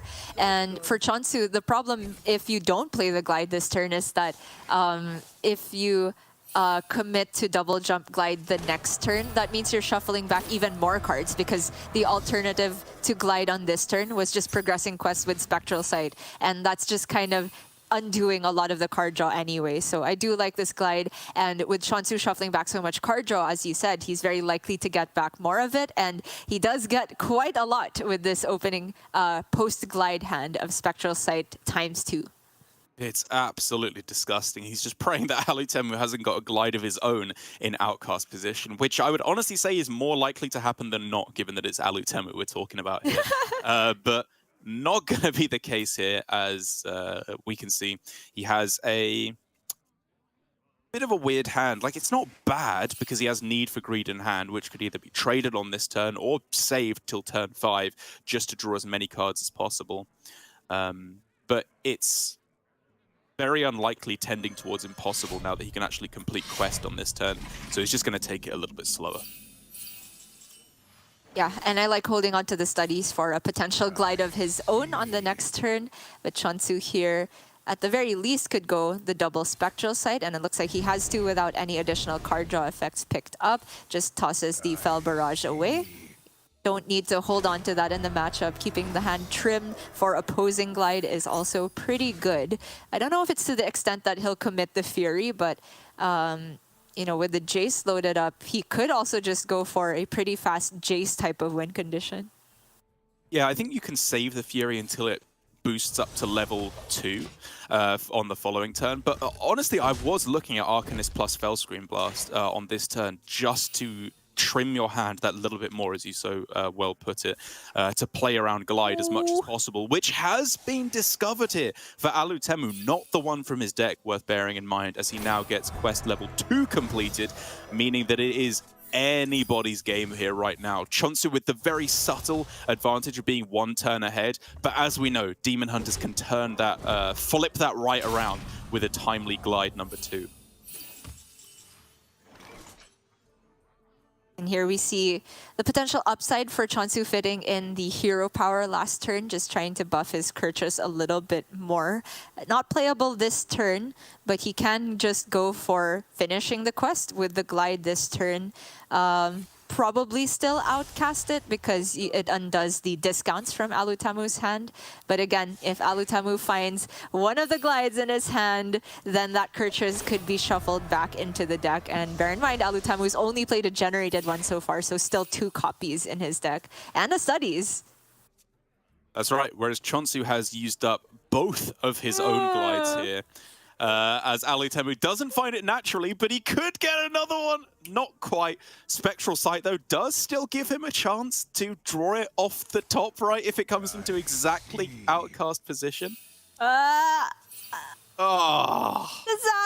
He has a chance to at least finish his quest, though, if the Chaos Strike gets him a tradable or another Spectral Sight.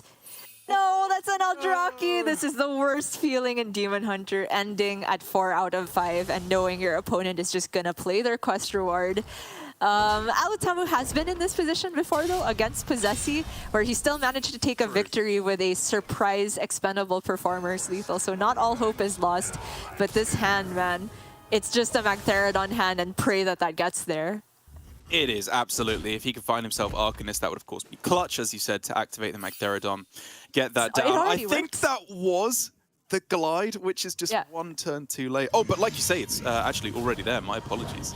Yeah, with the Immolation Aura and the Fellscream Blast, it's as good of a response as any that you can have to Kurchus. It's the consolation prize of not being able to finish your quest before your opponent does, because it's a tall order for Chonsu to have to deal with this. Usually, he does have the Performer's Answer, but that would mean combo already expended if he wants to go for it. Oh, this Kurchus is so clutch! No! It's insane. He's just got full combo in hand, ready to go now. Just needs to wait until turn 9 before it's able to come down. But again, as long as he attacks first here by going Chaos Strike or Hero Power or Fury or some combination of the above, he will be able to very cleanly deal with this Magtheridon with 6 attack bats. This has just been a disgusting game for Chonsu.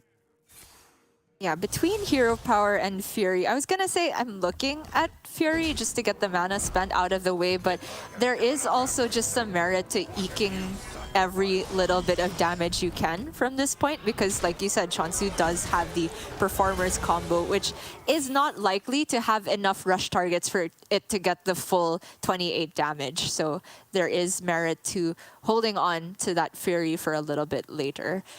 Now, Alutemu back to the drawing board. He can get the guaranteed Courteous Quest reward in hand with just Glide, but he wouldn't be able to play it that very same turn, which probably makes me look at the need for greed instead and try to high roll off of your draws. Yeah, I think honestly, Alutemu at this point, you know, if he completes the quest, it's not bad. But Demon Slayer Kurtrus, the quest reward is not really his win condition anymore. It's Jace, I think, at this point. You go need for greed. You hope to hit however many Furies are left in your deck. I can't remember how many he has left at this point. And you hope that that just gets you there because he's just too far behind, I think, on the quest progression, given his opponent has already played Kurtrus, already has Kurtrus Demon Render, the hero card, played. It's just hoping to get there with some outrageous amounts of burst damage. It looks like he's gearing up for a Glide, though, just wondering which cards he wanted to dump before it, Immolation Aura or Aldraki. Settles on Immolation, fair enough. So Alutemu is still trying to get the Kurtrus online, even though it's a full 2 turns after Chonsu. He knows he's not quite going to be dead in the near future because he's not giving targets for the Performer's combo at the moment. It's more just about trying to hit parity with their Jace, I would say. Fair point. Yeah, it's a ways off until an actual win condition comes online. However, for Chonsu, the amount of damage he can just deal from hand, even ignoring the expendable Performers plus Fellfire combo, is getting pretty beefy. Hero Power Double Fury is a lot in its own right. And Star Student Stelina to send the Kurtrus back? You can't do it to him, surely. Has to be Stelina. And we can see here, even if Chonsu doesn't hit the Kurtrus, there's another big hit that he could shuffle back in the Jace. All right. I mean, for Chonsu here, the Sigil Runner is probably his first instinct, right? Because he was looking in the studies in the first place to get him more card draw to find the Jace of his own and be able to close out the game as soon as possible. But I do agree that the Stelina is just a little bit too good to pass up here. Chonsu dumping the Immolation Auras from his hand before that so that he can maintain the Stelina on board. Kurtrus back into the deck he goes, and Alutemu is back to square one. Yeah, I think what Chonsu spent that entire turn considering was, if I leave the Kurtrus in hand and instead of playing Stelina, just go Fury, Fury, Hero Power, and then next turn have 9 mana for the combo, does just 7 health on board give me lethal? And I think if he got his opponent down to 19, it was just short in the end. So I do prefer this point of going for it this way, denied him the Kurtrus, and then you've still got a decent shot at just closing out the game in the next few turns. But now with Alutemu finding a Kurtrus of his own, it's kind of getting closer. Like, Chonsu is still in the lead, I would say, but given that he can't play Performers, Deadeye, and Magtheridon all in the same turn, his actual one-turn burst potential is quite a lot lower. True, and even if he could play the Magtheridon with the combo altogether, it's not the straight 30 damage, or 29 in this case, that he would need. So Chonsu still has quite a bit of setting up to do. And the option to remove the 6/4 with the Aldraki, but I feel like he should also be pretty cognizant of his health total from here, because Alutemu, even though he doesn't have access to Performers plus Magtheridon himself, because he already played Magtheridon, the Jace on the other side is starting to get scary. I honestly don't know how much damage it's dealing from this point, but that Fury's going up to rank 3 next turn, so I'd be scared if I were Chonsu. And if you don't clear this 6/4, I would say it very possibly is lethal. And Chonsu was always going to clear it in one way or the other. It was just whether he goes for Arcanist plus Fel Barrage or Magtheridon Arcanist Fel Scream Blast, as he's gone for here to heal back up and get a 12-12 online. The benefit of this is obvious. He heals and gets a 12-12 on board, but it does again limit the amount of damage he can potentially deal because the bat is off the board. The Magtheridon Acolytes are not there to attack into either anymore. So it's a pretty face-up game plan. And if Alutemu can answer this, it's looking a lot better for him. Yeah, we could get into a weird spot where this ends in fatigue, actually, because with the back and forth answers, it does seem like Chonsu's ahead here because he had the best possible answer for Alutemu's Magtheridon with the bats, whereas Alutemu's already expended his bats, right? So to answer this Magtheridon without one of his own, he probably needs to use Jace at this point, and then Chonsu has the answer to that Jace with his own Jace, potentially. But if there's not enough minion targets on the other side at that point, then the Performer's combo might not represent lethal. We can see Alutemu's not actually even going for the clear on the Magtheridon with Jace. Is he going for it with his face? Nope, it's going all the way to the dome. All right, then. I can respect it. Next turn, Hero Power, Fury plus the Jace. There's a good chance that it's just going to be lethal.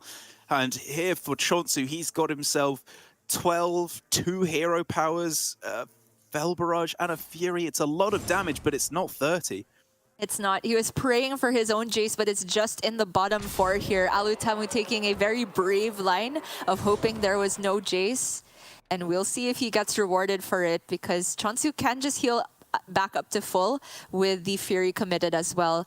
And the last charge of the Warblade's lifesteal. Is he gonna go for it?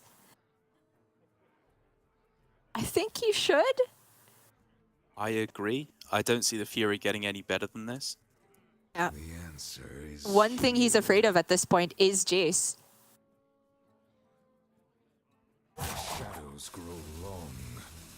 Because Performer's combo on the other side wouldn't have enough health on Chonsu's side to rush into. Just the 12 means that it refreshes for 24. Although, having said that, Performers plus Fury plus the Warblades might represent lethal, but for Chonsu, he simply cannot play around all of that, right? He has to set up his own win condition. For Alutemu here, it's all about the Jace now. It is, yeah, and it's so unfortunate that he doesn't have any discounts, because you'd love to fit in this Fel Barrage potentially alongside an Arcanist with the Jace. But now, does he have to just go Fel Barrage plus Jace? Because I think that gives him a guaranteed clear on the 12-12, because just all the Fel Barrages will hit it at one point or another. But it's a lot of damage he's losing by not doubling up on the Fury. Well, we'll see if it is still going to be a possible clear on the Magtheridon. If it's not, with just the spells, he can still face tank it. But man, does that feel expensive. There is no measure to my fury. There is no measure to So much healing. It's absolutely insane. He's almost all the way back up to full. Oh, going to the dome. Again. Oh! It's just zero respect for the Jace on the other side, which fair enough. Like, Alutemu simply doesn't have win conditions at this point if he doesn't send that damage to the face. That's a Viper you can trade back. It's a Warblades, an Arcanist? No, not the Arcanist.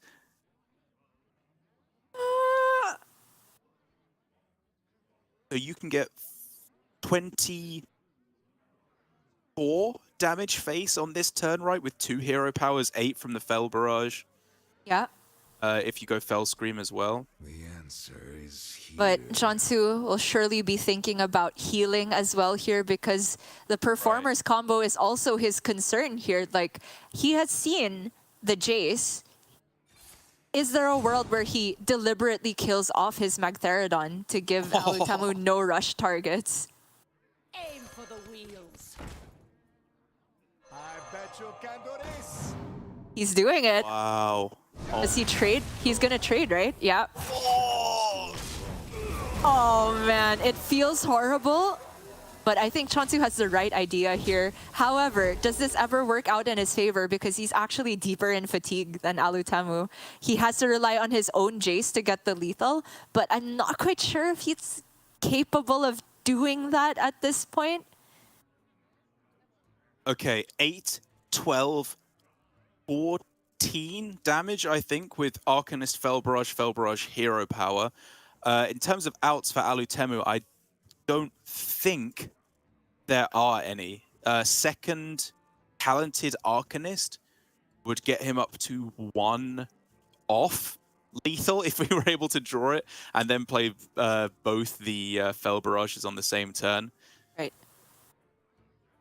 My quest, Going to play the 7/7 mainly for the body at this point, which is fine because he's seen the Deadeye, right? He doesn't mind putting too much health on board because Chonsu cannot get the maximum amount of damage from the refreshing hero powers anymore. He is just trying to put walls of stats in the way for the Jace, which is Alutemu's biggest fear at the moment. And there it finally is for Chonsu, so late. But is it going to be enough? My instinct is honestly to say no, Derek. I think Alutemu can probably just clear this and try and win off of fatigue. Fatigue is a real concern now for Chonsu. He gets the heal with the Eldraki Warblades as the last card in his deck is so important here to heal back up, but with no cards left in deck whatsoever, it's honestly just too close to call. It is super close. Crucial point though, Alutemu still has Fellscream Blast. That's a little bit of healing. Sure. Onto Does he have to play it on though? his own performer? I don't know. I honestly don't know. Yeah. Okay, the Viper. That's something. Yep. Okay, there's the combo. That's Deadeye plus the performers. Obviously, there's only 4 health on the other side of the board, and that's all there ever will be. So he could just go in with it right now. He knows his opponent's last card is expendable performers, which, even though there's no Deadeye to go alongside it, is just 2 extra hero powers on a turn if you give them things to attack into, which honestly could be the difference between living and dying when the margins are so thin. Right. Last 2 cards for Alutemu are Talented Arcanist and Rustrot Viper. So if he hits the Arcanist with the Fell Scream, that could be the healing he needs to stabilize. Because right now, the fatigue from Chonsu is not enough to offset just hero powers going face to kill Alutemu.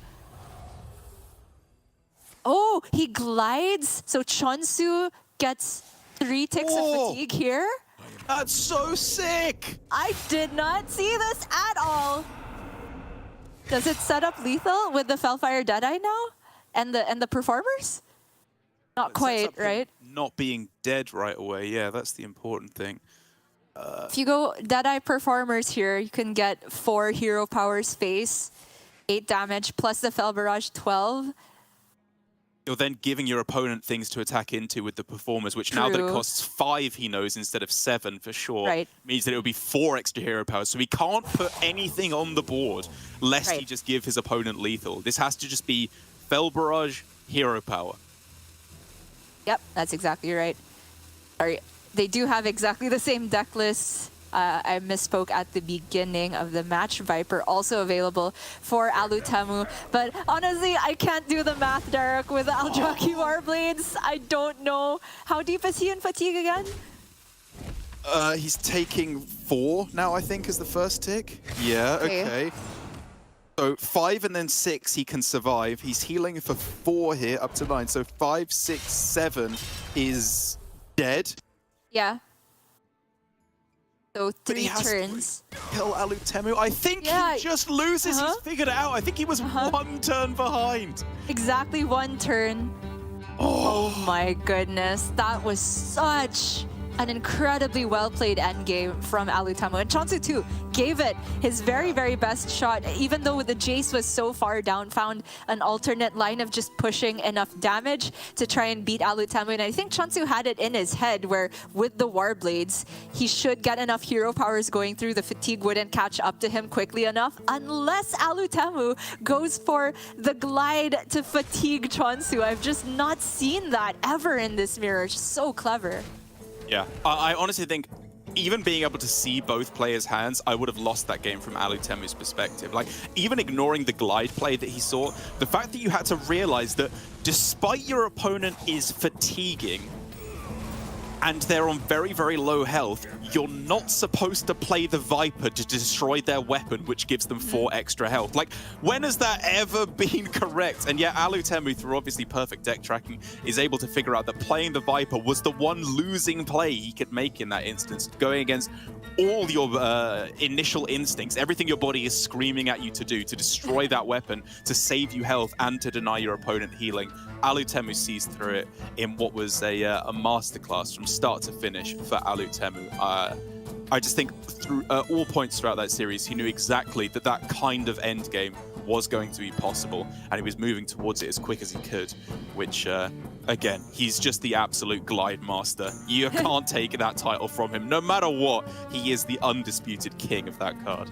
Yes, I mean, glide is lethal in many other ways, usually seeing it shuffle back your opponent's win condition, but in this case, it actually dealt damage here, which set up for Chonsu being 1 turn too far behind. Alutemu essentially 1 HP alive there, right? He was at 5. Chonsu needed 3 hero powers, but he was gonna take 3 ticks of fatigue before that could happen. Perfectly calculated. You love to see it. I'm especially happy that we finally got to see a Demon Hunter mirror pan out that way, because it feels like every time we sort of discussed it before it's happened, we've kind of had a lead up of, yeah, it can get in this position where you need to be very, very careful about playing around expendable performers, but the majority of the time the game ends due to an early Magtheridon or just one player running away with Jace too much. But this is the first mirror that we've seen on APAC Grandmasters where it's really come down all the way to that end game, every last resource on both sides expended, and in the end it came out in favor of the player that not only hit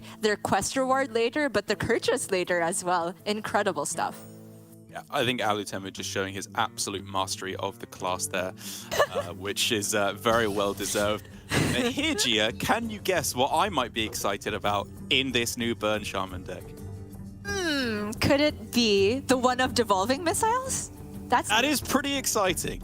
That was number 4. It's unfortunate there were only 3 deck slots. All right, my second guess. I hope I get it right this time. Blade Master Okani? My goodness, you're perceptive. Oh my god, that was so close. I was about to phone a friend there, but I am glad I got it there. Yes, the new card from the expansion is eligible to be played this weekend. It wasn't at the Masters Tour, but it is officially cleared now, and it has that potential of countering a minion or a spell from your opponent, which is especially effective against decks that don't play very many minions whatsoever. Yeah, I have already been Okani'd as as Rally Priest by a Mr. Casey on ladder, which was pretty heartbreaking. I've got to say, he absolutely dumpstered me, and I shan't be recovering from that one mentally for a while. I mean, just look at this. Like, it's probably not going to happen in this instance because you'd have to bloom it out to make it happen. But denying Coin Drekthar would just completely delete Alutemu's entire early game. Like, having to wait until you can play a minion and to actually be 2 minions away from even getting anything on the board is just so backbreaking. And so we'll see. Could be very important in the mid game. But for now, Chonsu with a interesting starting hand, I will say. Not the cleanest ever, but it does allow him to get a good amount of pressure leading up into that Wildfall Cavern, which generally is not what Priest wants to see. Yeah, Shaman hardly ever gets a clean curve that includes a turn 1 play because your only 1-cost minion overloads you on the next turn. But just having the Sleet Breaker into an eventual Wild Paw is good enough. Generally, your turn 3 you expect it to be like Hero Power, Wind Chill, and that's fine to keep the cycle going. Speaking of Wind Chill, Chonsu has actually cut one of those to make room for Okani, and he's also cut the Rust-Rot Viper that we're used to seeing in Burn Shaman to make room for the Devolving Missiles. And I think this particular build of Shaman will serve him better against the field, where those cards are much more useful against Rally Priest, and you don't really need the Viper if you're not expecting to see much Warrior or Paladin, which there isn't very much. So kind of a good read for Chonsu to make in terms of building the Shaman. I'm just curious as to whether the archetype overall is good enough to perform. And interestingly enough, Alutemu, despite only keeping the Insight and the Drekthar, has stumbled his way into the exact kind of hand I love to see against Shaman.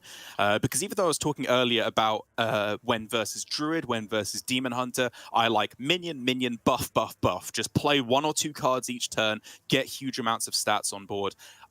The more I play this matchup, the more I find that against Burn Shaman, I like taking as much of a miracle approach as possible, which means finding palm readings and getting this 1 or 2 miraculous turns where you cheat a huge amount of mana, generate huge amounts of tempo as well. And by starting off here with the palm readings and getting himself Power Word Fortitude, which is a fantastic way to bolster this start, Alutemu could go in next turn. If he gets himself a Nazmani, it could be a devastatingly strong turn from him. But Akani on curve for Chonsu is the absolute turbo nuts. Oh my goodness, we set this up perfectly, Daruk. Okay, you did. You put the key cards in for Chonsu, but this cannot be overstated how much of a difference this makes. I think Alutemu's line, 99% of the time, is the right way to go, because if you just play Drekthar straight away into a board of your opponent's minions, they can actually just clear everything off with a couple of spells, or worse, they can clear without even trading if they have the spell damage landslide type of play. So Alutemu was trying to build a board for a huge swing.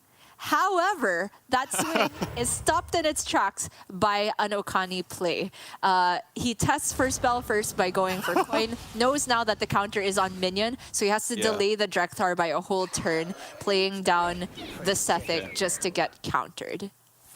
Okay, this not does a whole work turn. out nicely for him. Yeah, exactly. By going for the coin Insight here, 2/3 of the time he ends up with a Sethic in hand, which is 0 mana, that allows him to then go for the Drekthar straight away. So he's played this very, very well to still allow him to get the Drekthar down. But for Chonsu, I mean, even though this looks like a victory for Alutemu, the difference between having to go coin into Drekthar instead of just Drekthar coin is absolutely worlds apart, because the Power Word Fortitude can't be played, the Luminance can't be played, Nazmani can't be copied. This is worlds apart. Okay. No landslide for Chonsu makes this kind of annoying to deal with, but he can at least freeze the big threats here and trade off the Sethic. He's going to cycle first with Frostbite, which I agree with. Goes for 1 Wild Paw rather than second Wind Chill. Okay. Going to trade the Nazmani as well. Okay. I was toying with the idea of leaving up a Nazmani, that it's probably a bit irresponsible, admittedly. Just getting too many discounts for Alutemu and leaving a minion that can also be buffed or copied around. Chonsu here just trying to clear the board little by little, taking the control stance in the matchup, I think is very much level-headed as well. And he can follow up with Snowfall if anything else hits the board. But Alutemu here, pretty good generation so far. Rally is where my head would be at. No minions left in the deck, so Insight is not doing anything right now. Keep the train going with Renew. I like it. East? Probably, yeah. I'm just concerned with this Power Word Fortitude. Like, I kind of just want to keep taking as cheap stuff as possible to finally get that played, because it's chewing up all his mana right now, the fact that it can't be played. Bit unfortunate the way that Fortitude works sometimes. Can be your best friend when you have the double Sethics, and then every spell you play actually makes it cheaper because it multiplies, but not this case right now. So he does take the flash heal. Your instinct is right here, and the train probably ends this turn, I feel. Yeah, I agree. You need to save something back for the Sethic that you're going to get back probably next turn off of the rally. And now we enter the predictable mid-game for Chonsu, where it just becomes freeze, freeze, freeze, and hope that it gets there as the real game plan. 2 Snowfall Guardians in hand obviously gives him a lot of freeze potential, but the problem is that if Alutemu can hit that terminal velocity where he breaks out of orbit and just goes truly interstellar with his power levels that he's getting every turn with the Nazmanis, the Sethics, all that goodness. It just doesn't matter how much freeze you have. Alutemu will win the game because he will heal up to 30 every single turn. He will kill everything you play every turn or bring its attack down to 1 with waves of apathy. And then you just don't get there as the Shaman.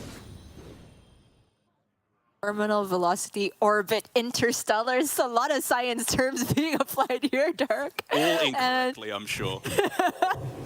Yep, but I can definitely see the imagery that you're trying to paint here because Alutemu is doing exactly that, right? All of the spells are just going to be extremely cheap here. He's hit an interesting ratio of Sethics to Nazmani, 1 to 3, which means he doesn't quite get unlimited value, but that's sort of helped by the fact that Onyx Mage Scribe joins the party as well. The hand will be very, very cheap because he does have 3 of the Nazmanis. So let's see if he's able to generate himself multiple answers for Snowfall Guardians. That's really the most important part here. And it's just getting better and better right now. Like you say, the getting the answers for the Snowfalls is the big one, but Stormpike Aid Station means this board is never, ever dying for the rest of this game. No chance with no matter how many landslides you're getting. Another rally picked up, fantastic, but it's going to need a little bit extra to be able to win this game right now. Right. I say multiple answers for Snowfall because he has 1 already in Shard of the Naru. But the second Snowfall and possibly the second Macaw coming as the 3rd big freeze effect can still represent something scary for Alutemu because there's a world where Chonsu just builds big threat, big threat, big threat, have one of those go face at least, and then with this Lightning Bolt, Frostbite, Zapper, and Overdraft can maybe sneak together a lethal. So Alutemu still has to be careful. There's also still 1 more staggered coming out of this, so he is not completely safe even though he has all of this value. That's absolutely right, especially as he really wants to actually trade this Shard of the Naru, strangely enough, to just find another targeted spell. Because he probably ends up starting the turn with just Rally, even though it just gets him a single Sethic. Because 2 Sethics is really what he needs here. He's not quite generating enough value to go infinite here and actually get the value from this triple Nazmani that he has right now. And so with Chonsu delaying on the Snowfall Guardians for a turn, taking a risk here, allowing Alutemu to potentially hit lethal, is saying that I need to take a calculated risk here in that my opponent could finish me off. And I think even though it's the smart play to do here, it does give Alutemu that time to maybe just end the game right here. Yeah, could definitely happen, especially with double Sethic. Now he has the golden ratio, as you put it, of discounts and buff generation, and that's infusion into bless. That's already so much additional damage. Chonsu was playing with fire there. I was honestly shocked that he didn't go for the Snowfall Guardian, but let's see if that actually leads to him dying here, because if he manages to survive, he's in a pretty good position to chain freezes back to back, especially now that Alutemu is board locked. But now we are looking at double bless. This just has to be game, right? It has to be, right? It's 9-17. Yeah. That's just going to be game. Alutemu taking advantage of Chonsu's calculated risk, as I put it there. As it turns out, the Miracle Priest, the Rally Priest, just does absolutely miraculous things when you do give it the time to do so.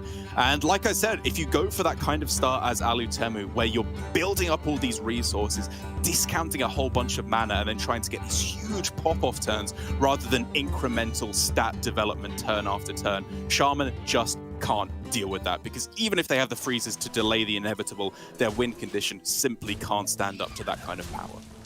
That's right. And even if Chonsu had gone for Snowfall back-to-back, we already saw Alutemu had at least 1 shard to remove the vast amount of damage on 1. And then he had all of these generation effects, and you could see he found a Shadow Word Ruin, he found Double Condemn, Initiation, and all of those could have gone down to extremely cheap mana with the amount of Nazmanis he had in hand. So it's not unfeasible that he would have been able to clear like 2 Snowfalls and a Macaw all back-to-back, and then eventually, finally push that board going face. Just so happened that it happened sooner because Chonsu was a bit riskier, I suppose, with the line he took. But all of that leads up now to Alutemu on the Control Warrior to follow up, which I suspect will be a great matchup into this Burn Shaman, especially with the Viper removed from Chonsu's list. That's exactly right. Yeah, Chonsu has, I think, got himself in a very rough position, and he is, I don't know if you want to call it graciously, but queuing up the worst matchup first just to get it over with, saying to Alutemu, you know, I have to win this matchup at some point anyway. Let's just see if I can do it right out of the gate. However, the one card that I think could maybe start to turn this matchup a little bit in Shaman's favor is actually Akani. Because against a deck that runs so few minions that are such high power level, you know, denying a raid boss Inixia or a Kazakhstan for a few turns could be a pretty big deal. True. You could also toy with the idea of countering a spell, perhaps, if you've actually managed to build a board that requires a Bladestorm or Brawl to deal with. Not obviously likely for Shaman, but it does have some flexibility in that regard. In terms of opening hands, though, Chonsu's hit one of the best possible with the studies into Lady Vash as just an on-curve play, and you shuffle the Vash Prime in there, which is huge in the matchup. He has Wild Paw Cavern to follow up, and the option of committing a Frostbite early if he wants, just to have the Frost spell in the multicaster pool. Was very tempting actually there, because I don't think it was ever going to be Serpent Shrine, because either multicaster or Wild Paw, probably the Wild Paw, is just too important on the following turn. But I guess then he's saying he can just go...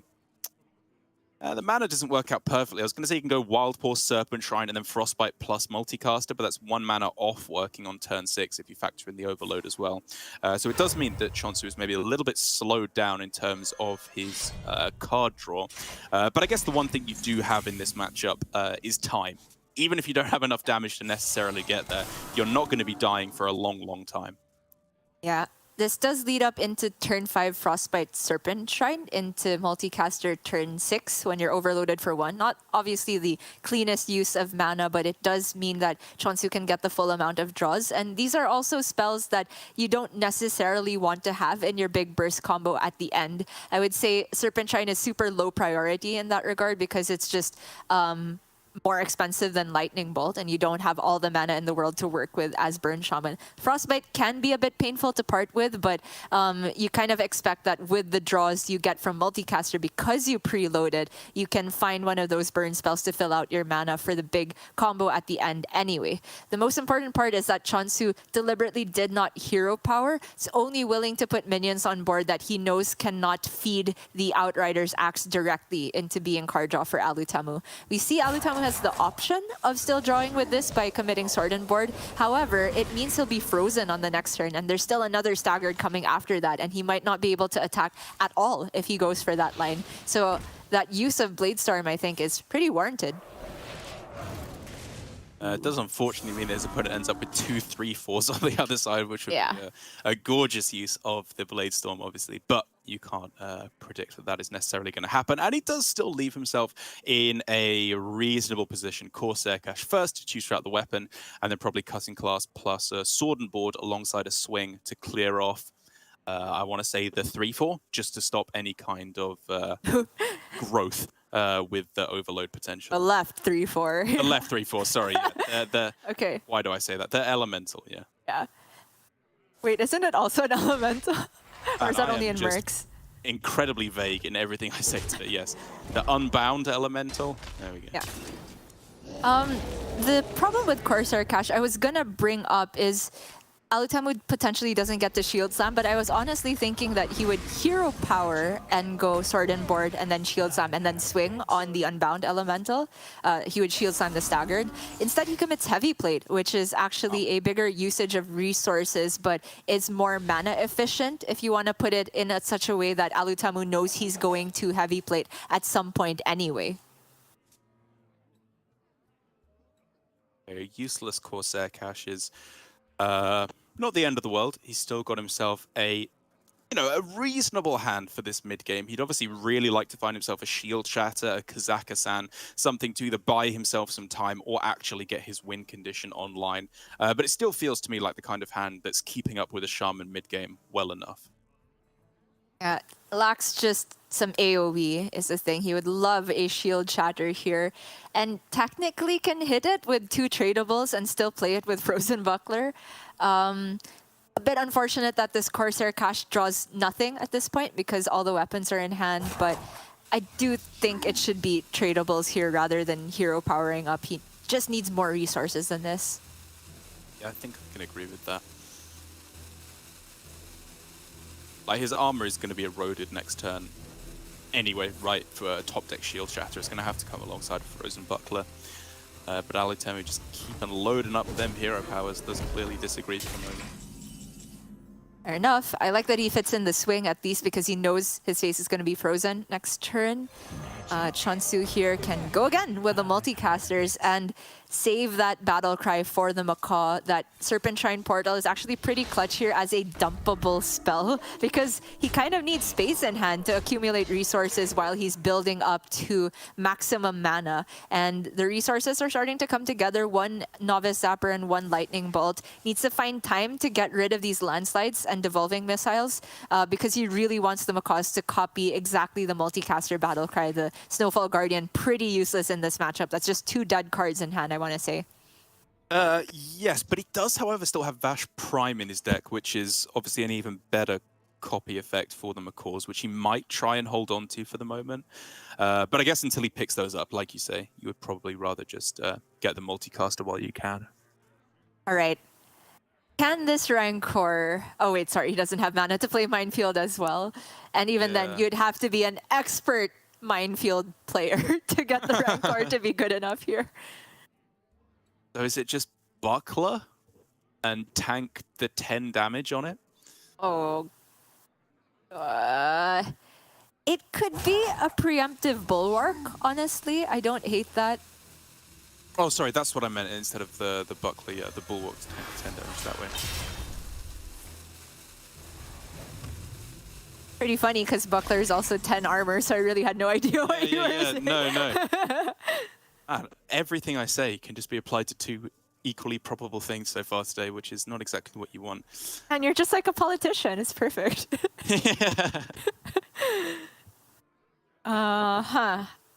Landslide means you have enough space to play Macaw, but then you go back to 10 cards at the end of that, which is a bit scary if you don't hit Bloom. But the thing is, if he plays the Sleepbreaker, then he gives up the good battle cry to copy with the Macaw. So it could be that Chonsu accepts that he overdraws here. Oh, wow. He is overriding the good battle cry with Snowfall Guardian here. Means that he doesn't have a lot of card draw for the near future. Still has some with the Sleepbreaker, so it's not terrible. But if Alutemu had a brawl here, we could see Chonsu in a problematic position. But maybe he's just made the read that there's no good clear for Alutemu. I mean, so far it doesn't look like there is, and so he's pressing that advantage while he can. Unfortunately for him, however, Alutemu has just picked up a pretty clutch single target removal in the Onyxian Drake, allowing him to clear off the 7/7, and with these minions frozen, it of course means he has a turn of respite.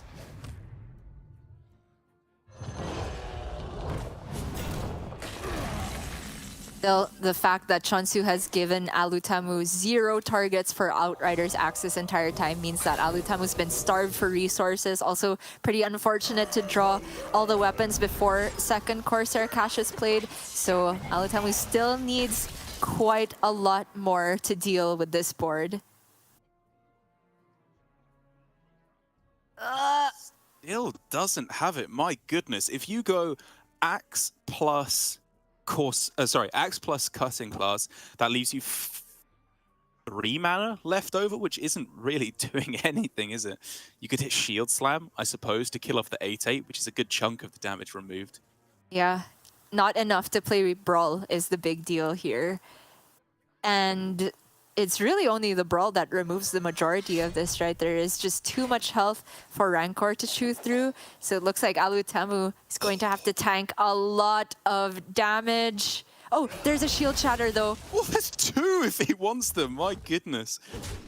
Such a huge deal. He gets the draw from the Stone Scale Basilisk, I think is the name of that. And he can go Minefield to get rid of the rest of the Snowfall Guardian. It's just super clean. Yeah, absolutely perfect. Such a clutch draw from Alutemu, and the kind of thing that I think he was overdue. You know, with 10 cards left in the deck, finding some form of removal at this point of the game was almost a certainty, or very, very likely to happen at the very least. Yeah, I mean, you'd never consider tanking that, right? I guess you could consider if it's worth going Shield Slam instead, but even so, I do think this is just better. Yeah, I think he was hovering Shield Shatter to fit in a hero power cell, but I do agree that that could have more utility later. He hasn't seen all the Primordial Studies minions, he hasn't seen Second Cavern, and there could still be board potential from Chonsu here, as Shaman tends to go back and forth with their board-based game plan and the burn-based game plan here. Yeah. They're trying to threaten from two different angles in the matchup, and I like that Alutemu maintains some resources to deal with both, because now this could be a window to play the Shield Shatter and fit in Mutinous, which is such a luxury in the matchup, but obviously is going to make Chonsu's life even harder if it hits any one of these minions. Yeah, I think the Novice Zapper in particular, because weirdly enough this game, Chonsu does actually, I think, have the opportunity to burst for around 30 damage, I want to say, because he could go double Zapper, 5 damage Volt, 5 damage Bolt, Frostbite, Bloom, plus an Overdraft. The fact that he's used both copies of Serpent Shrine Portal and 1 Frostbite, though, does make it a little bit harder to get the full damage. So I want to say it probably caps off around 25 damage, which, you know, could theoretically get there with just a little bit more chip damage from these minions off the caverns. Yeah, I think that is reasonable to expect. We just have hit a sort of unusual pan out, I want to say, with the matchup where the Bulwark was expended early, and then Chonsu does have sort of an open window to try and get the burn damage through. However, Alutemu has stronger late game and a lot of armor still to be gained from this point. And now with the Mutinous eating, exactly as you said, Novice Zapper, Chonsu's reach has been cut off by quite a bit here. And also his card draw, like the Macaws did not copy the Multicaster. Right now they're copying Sleetbreaker, right? So they can still represent some cycle, but not the ideal amount. Okay, well, I'd considered Akani. What I hadn't necessarily considered was Akani plus Parrots to copy the Battle Cry of Akani, because I don't think you would be able to choose, right? If you played the Parrot afterwards, I imagine it would just choose one for you. But assume you got lucky, hit the 25% chance to get minions both times. Is that ever a win condition? Wait, does it stack? Like, if you counter a minion times 2, does playing 1 minion reverse I think the you'd counter? have to play Akani, wait for them to play a minion or attempt to, and then wait to play the Parrot until after they've done that. Okay. In that case, that could be a line trying to fatigue Alutemu. Right. Does he have enough minions to actually have a playable Kazakusan at the end of it? So if it's 3 counter effects, you go Onyxian Drake, Onyxia, and that's it. The last minion is Kazakusan at that point. Has he played the other Onyxian Drake? Did he play it earlier? Yes, he did. He did, right? Yeah, he did. Okay. So that's Whoa! minion counted. Theoretically, every minion counted. I don't even know if that actually ends in a win condition, to be honest. But it does, just fatigue. It's something. But does he actually win in fatigue is the question, though, right? Because they're kind of even right now. Well, he'll have Brukan, and that wins in That's fatigue. true. Yeah, very good point. Oh my god, I never considered this line. Oh, this is so cool, the series. I hope we get to see it.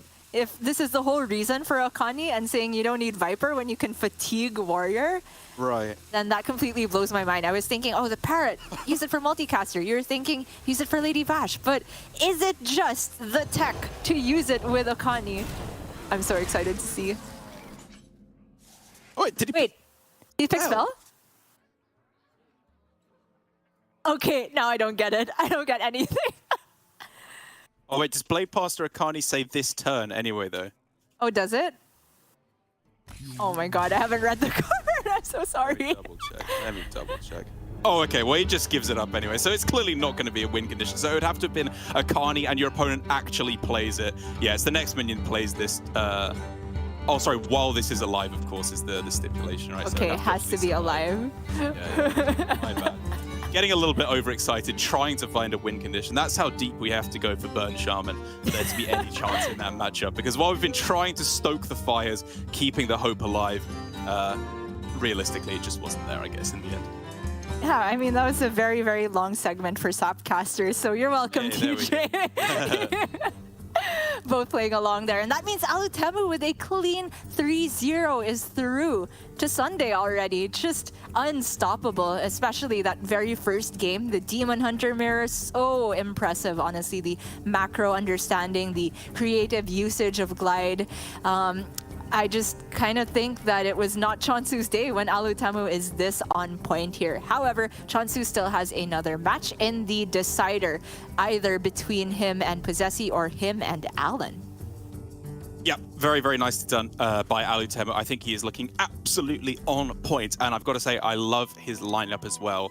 Control Warrior is always a somewhat dubious prospect, but I think currently in Conquest, it's actually very difficult to fully target Control Warrior without completely ruining the rest of the field in terms of your win percentages, because there's no like kind of full anti-control combo strategy that you can go for, especially when this version does have some counterplay available in the form of Kazakhstan or Mutant to fight back against combo anyway. So as we said, Alutemu just 2 games away now from his first World Championship appearance, which we would be delighted to see here on the APAC casting desk. But for the next match, we're going to find out who Chonsu will be playing over in the decider match, and it's going to be either Posesi or Alan C86 with his full aggro lineup that I believe he is very, very stoked to see. And so now we are going to go to a quick break while we let our players get set up, and then it will be the decider match, potentially the final game of the season for both Posesi and Alan. We'll see who can take it after this.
Welcome back to Hearthstone Grandmasters for the elimination match of the playoffs here in the first group.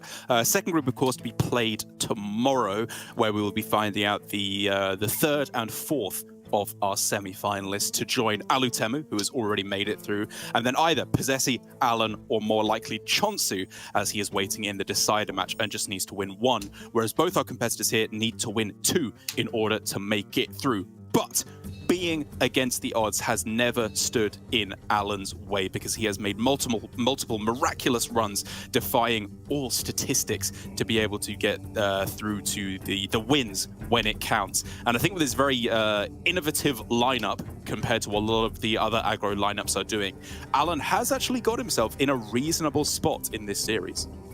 That is true. He's got a lineup that he's cooked up in the lab with Yarla once again, both of them seeming to be very proud of a mage list that never ended up making the cut, actually. I wonder why.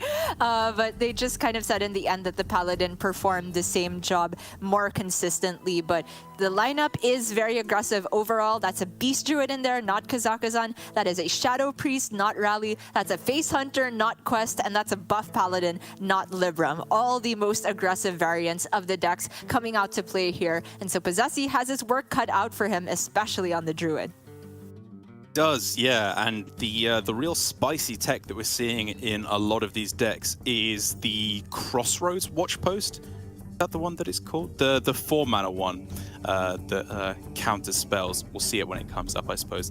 That Alan has been making great use of, and I think is actually a gorgeous tech inclusion in this metagame. Just because so many of these decks, Druid, Demon Hunter, Warrior as well, are so determined to play spells to answer this board. And with the Akani slotted in addition to the Watchpost, it just becomes so difficult to actually do so. That is right. Alan is a bona fide postman. One copy of the Watch Post in the Druid and two of them in Shadow Priest alongside Akani as well. Honestly, this build of Shadow Priest just feels more like a mid-range deck, the way that the curve actually peaks in the middle. A lot of the one-drops cut to make room for those higher top-end cards. I'm so excited to see how it performs against not just Druid, but actually Demon Hunter as well, because I feel like Alan's lineup, even though aggression is your ABCs versus Kazakhstan Druid, it's also the type of aggressive decks that are quite good against Demon Hunter as well, because you have the Trogs in there, you have more mid-range capabilities, and you play the Watch Post in two of those decks to actually counter the spell progression from the Demon Hunter. Buff Paladin as well is the type of deck that builds tall minions that is really tough for Demon Hunter to deal with. So for Alan here, I think he actually has two decks that he's looking to prey upon on the other side, which is why he feels quite confident with the lineup as a whole. And it makes sense that he has banned away neither the Druid nor the Demon Hunter as the most popular decks, but the Rogue from Posesi. Quest Rogue, definitely not going to see play in the matchup, but Posesi is going to queue his perhaps most reasonable deck that's left here in the Priest. Yeah, the Priest is a really weird one because it's a far cry from the old version that ran Zyrella in there in order to be able to just clear off board after board alongside Desperate Prayers, whatever version you were playing at the time. Samuro as well ended up being a pretty cool inclusion in some of the later lists before the old guard of Rally Priest died out. And it made your aggro matchups a lot better. Samuro plus Apotheosis was just a 2-card win condition a lot of the time on its own.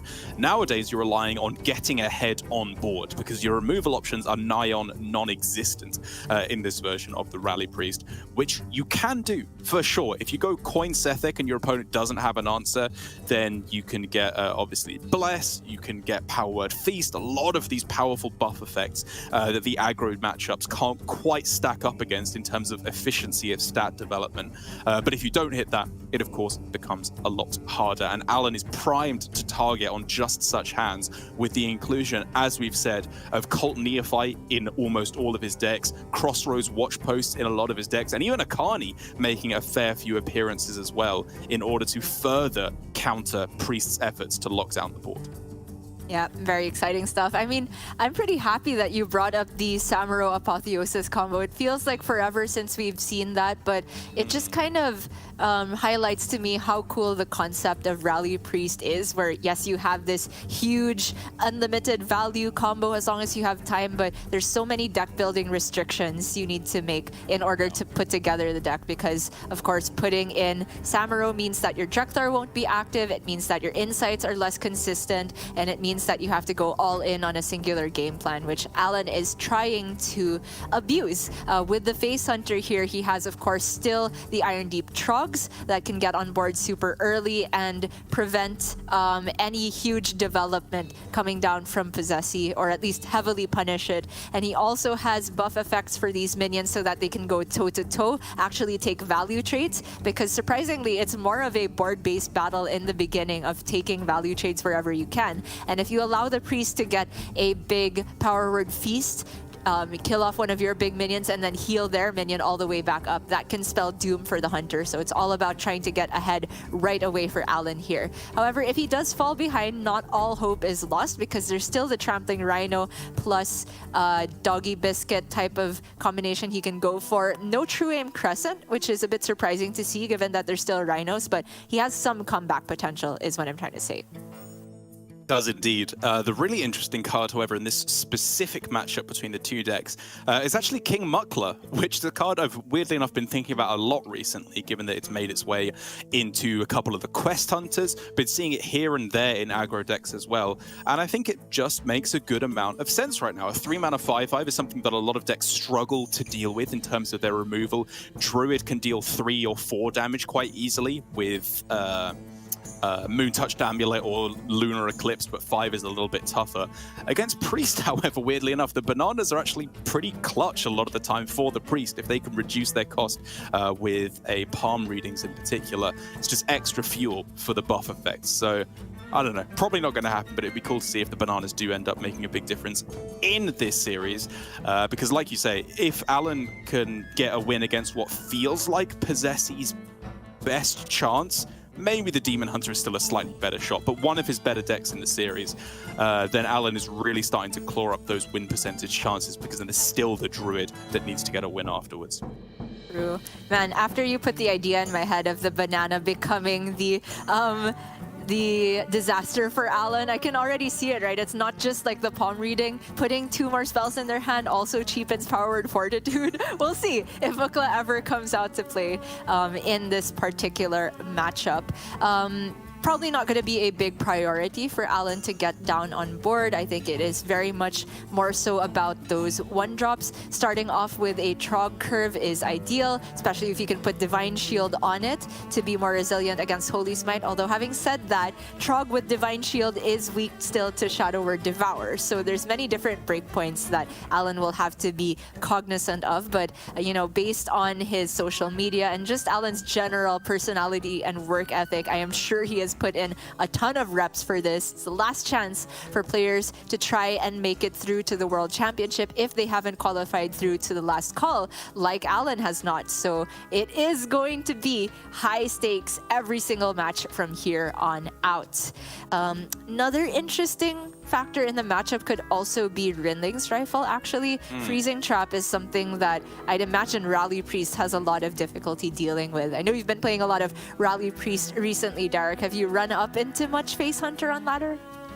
I have, yeah, a fair bit. I mean, more so Quest, which also runs the Rinling's Rifle, obviously. And I think, weirdly enough, a lot of the time against Secrets, unless you're under a huge amount of pressure on board, you kind of just don't attack a lot of the time, because you can still, as long as you keep this minion on board, it doesn't actually need to attack to get the job done. Because if you have a Sethic or a Nazmani on board, if it allows you to keep generating spells and finding Desperate Prayer, Renew, whatever other heal you might need, Gift of the Naru, that's doing its job anyway, and it's going to counteract a lot of the pressure that you are seeing from your opponent.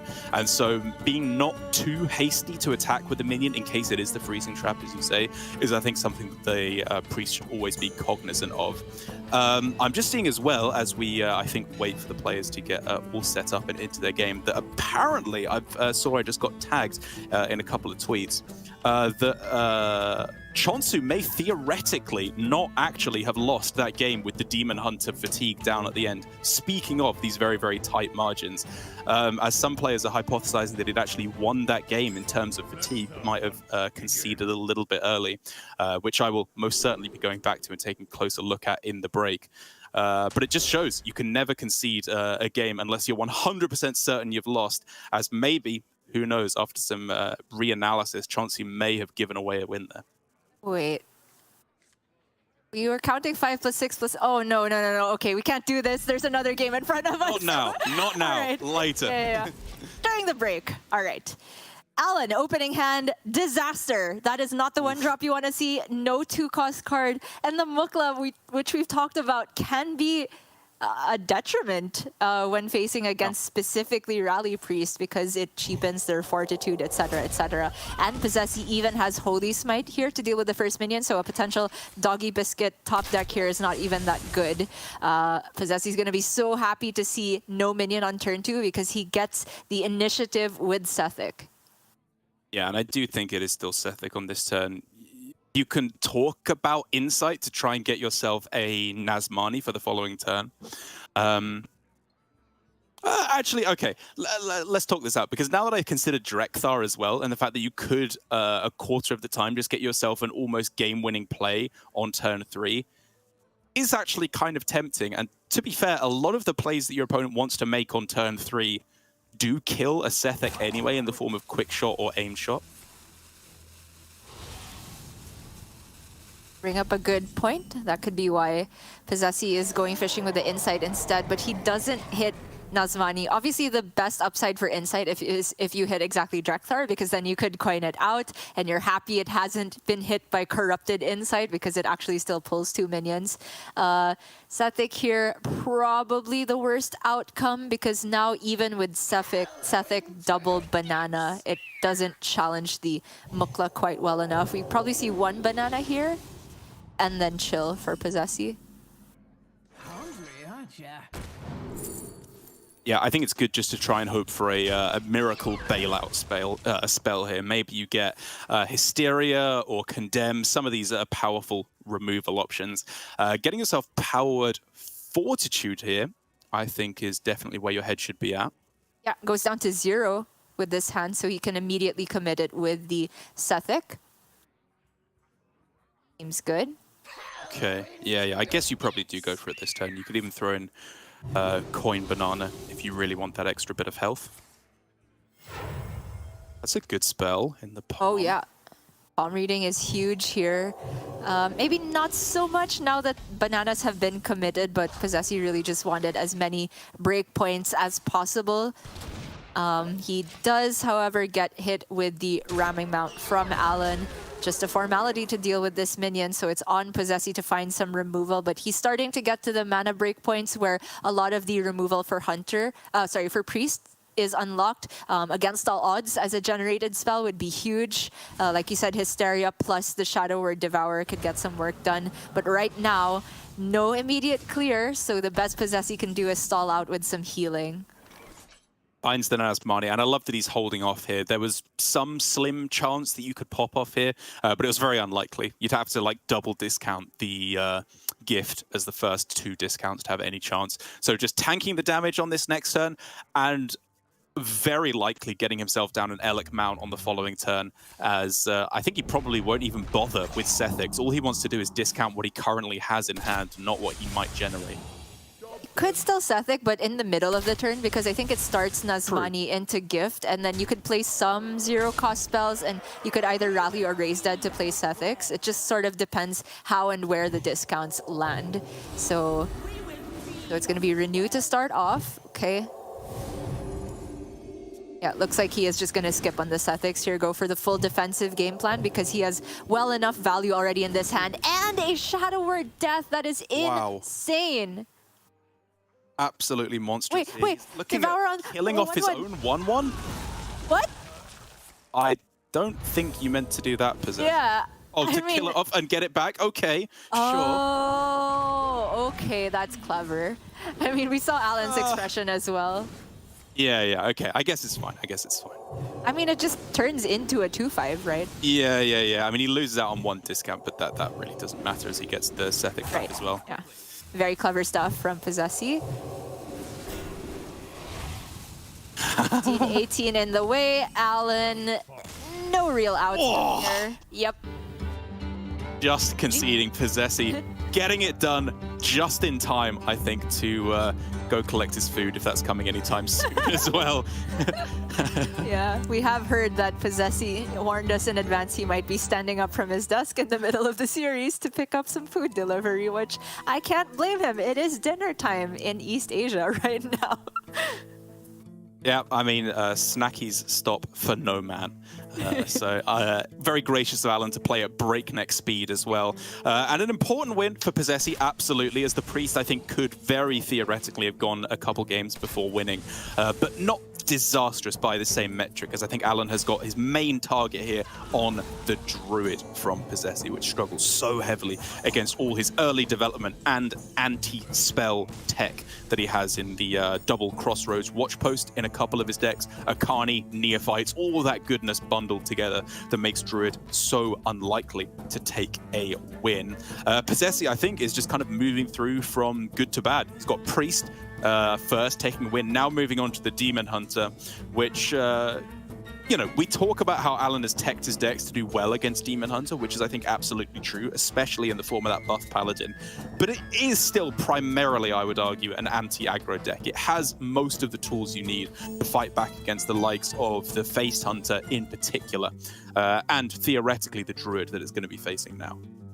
Yeah, it is kind of weird that in the early game for Questfell Demon Hunter, I want to say it's a pretty poor anti-aggro deck, because with the amount of mana you have to work with, you're generally just trying to progress quest at that point. But once it gets to those breakpoints where Talented Arcanist Fellscream Blast / Immolation Aura is available, then it becomes a bona fide removal-based deck, and that's where the aggro decks can struggle. But the builds from Alan all include Iron Deep Trog, trying to get underneath all of that and abuse that early first 2 to 3 turn window where the Demon Hunter can really struggle, and then try and build that up into advantage in the late game, either by buffing the Trogs or sticking down a Watch Post to protect them. So pretty curious to see the interplay of Alan's specific aggro builds into Demon Hunter, because it's not like just straight up Zoo of old where you play the widest board possible every single turn. It's decks that have some flexibility in how you build your board. You can try and build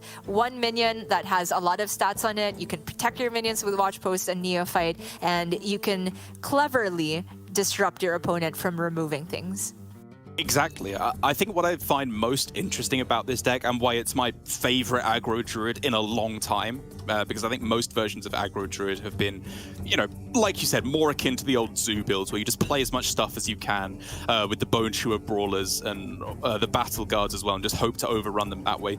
This version, basically every card in the deck feels like it's good early game, but it's good in a combo later on as well. Like, even a card as innocuous as the Vibrant Squirrel is good as a turn 1 play. You usually keep that in your starting hand. But later on, going Oracle plus 1 or 2 squirrels to double up to 2 or 4 squirrels can just give you a whole alternate win condition, because you're drawing so many nuts every turn that at any point in the game, Arbor Up just basically becomes lethal. And obviously, that's also true for some of the other more traditionally combo-oriented cards, like Oracle, Owl, Frostsaber, Matriarch. The composting as well is so crucial, both in the early and the late game, as long as you can get it on at least 2 or 3 minions in order to get the draw necessary. And so, honestly, I'm just willing to learn from Alan here. I think this deck still has a lot of room to be explored, and Alan bringing this aggro lineup again, I think he will be giving us a masterclass as to how you should pilot it. Right. No Guardian Aug Merchants in here to make room for that Watch Post and the Pride's Fury, which most lists these days, I think, are playing double Pride's Fury as a pseudo Arbor Up card. I feel like it really helps the deck hit the balance of payoff cards because they have so many setup cards with just all the early minions, composting to draw you a ton of resources. But in terms of actually closing out the game with the amount of pressure you put on board, you're almost heavily reliant on Arbor Up. So I feel that the Pride's Fury helps you hit that middle ground where you can get a decent amount of pressure and also give your minions more survivability to hit the Arbor Up later on. But Alan here, starting off with Nature Studies over Trog because of the possibility of a Fell Barrage, I assume, just answering Trog straight up. Yeah, that's really the only one aside from Immolation Aura that deals with Trog and the multiplied copy. Yeah, I think it just allows him to really nicely set up either Trog plus Sentries on this turn, as you would most commonly expect, or potentially waiting a couple turns and going like Trog, Thorn Growth plus Composting all on the same turn. But I do think that is probably not a consideration anymore, because with the Crossroads Watch Post picked up, I'm actually already pretty tempted in going like Trog plus Thorn Growth and then coining out the Crossroads Watch Post next turn. But Alan's still just taking it slower and slower. Yeah, this is such an interesting approach. I think he was very scared of Immolation Aura, which is the huge punish to the Trog setup with the Thorn Growth. And suddenly you have no cards with which to pay off your Crossroads and your Arbor Up. So this patience from Alan, I think, is fine. It's still before the Glide turn. And it looks like he's even going to preload the Watch Post, which I'm shocked by because this also eats up the Nature Studies discount on coin, which is not ideal usually. Right, I really thought this was going to be Trog, Sentries, Coin, Composting for 3 cards, and then go for the Watch Post afterwards. Yeah, me too. But Posesi actually does have the clear with double Fell Barrage, even though the Watch Post gets the buff before the spell resolves. And that leads Alan back into a board building position where he does have pretty good refill, but the composting can only be paid off on 2 minions at most on this turn, which is not ideal. And I think that's fine. I think if you go for Thorn Growth 1-drop this turn, if they have Immolation Aura, which is obviously the worst thing that can happen, then it's still okay, because you can follow up with some kind of Moonlit Guidance play, or maybe just Arbor Up on its own on the following turn. And if they don't have the board clear, which is a very real possibility, you're in such a good position. True. And I want to say Immolation Aura would not really be okay here, because that would be the majority of your board that you can build to pay off on composting gone, because Immo and Hero Power is a big clear. But like you said, perhaps just Arbor Up as a follow-up for Alan would not be the end of the world here. We do see Fell Scream Blast committed on the left few minions. Good positioning from Alan to put the Trog as far away from the 1-3 as possible. But it so happens that Posesi has spare mana to clear everything up anyway. And he even sticks a minion on board. And it's starting to look dire for Alan here. But he is slowly building up the discounts on the Matriarch. The Kennels is huge. Can't quite stack them, but it means he'll have very likely enough targets for composting in the near future. Yeah, it's a slow hand, but Alan has been playing it slow from the start. He hasn't been afraid to do that, and I think that's a very smart way to approach it. Posesi here, though, with a 2 out of 3 for Glide on this turn is interesting, because even though he knows his opponent has 5 cards in hand, one of them is essentially useless for the moment in Frostwolf Kennels. So I guess it's kind of just a neutral Glide on the opposing side. It's more so that it would be good for you to just fill your hand back up and get the quest done. But from Posesi's perspective, it's still shuffling back more cards that started, which is, I want to say, a luxury in the matchup. You don't often expect that you can have a disruptive Glide against Aggro Druid. But misses on the 2 and 3 from the initial double jump. Now he has Glide again, though, and he can still play it if he just takes Philosophy here. But going for the board-based game plan instead, I think, is also very, very reasonable. Just trying to punish Alan for the slow start, because in terms of comeback potential, he really needs the Oracle of Elune to go alongside Rush minions.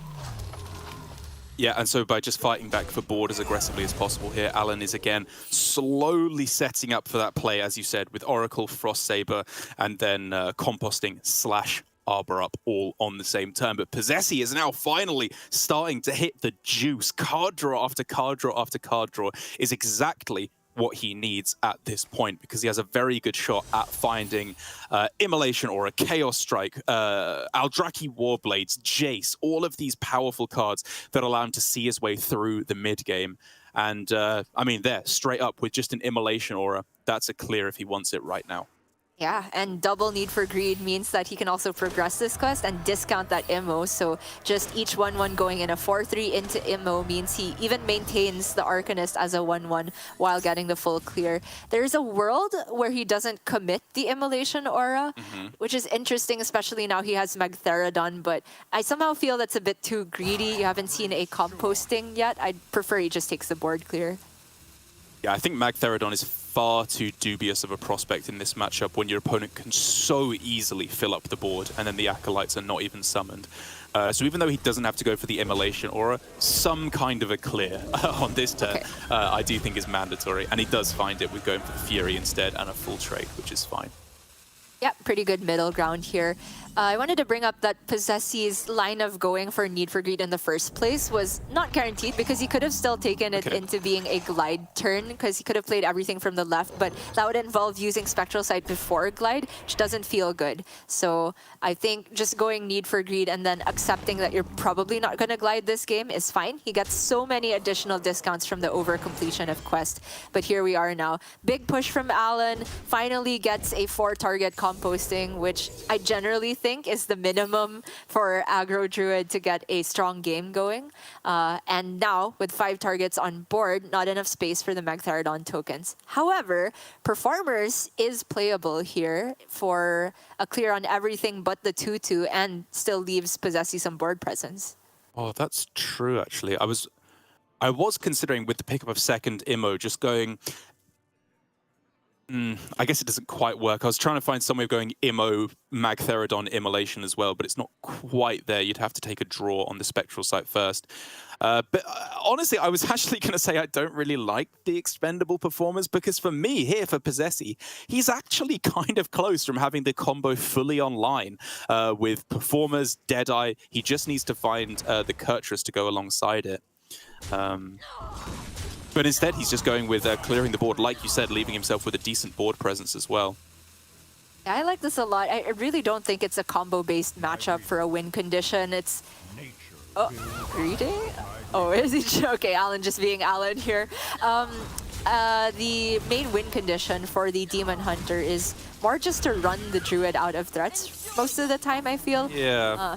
Not often that you get to pull off the surprise lethal, and he doesn't even have the Kurtrus in hand yet. So just having all these 1/1s, I don't feel there's very much that the Aggro Druid can do to beat this. They can have, of course, the big board refill with the Oracle of Elune and a bunch of beasts, but that's what you've saved the Immolation auras for.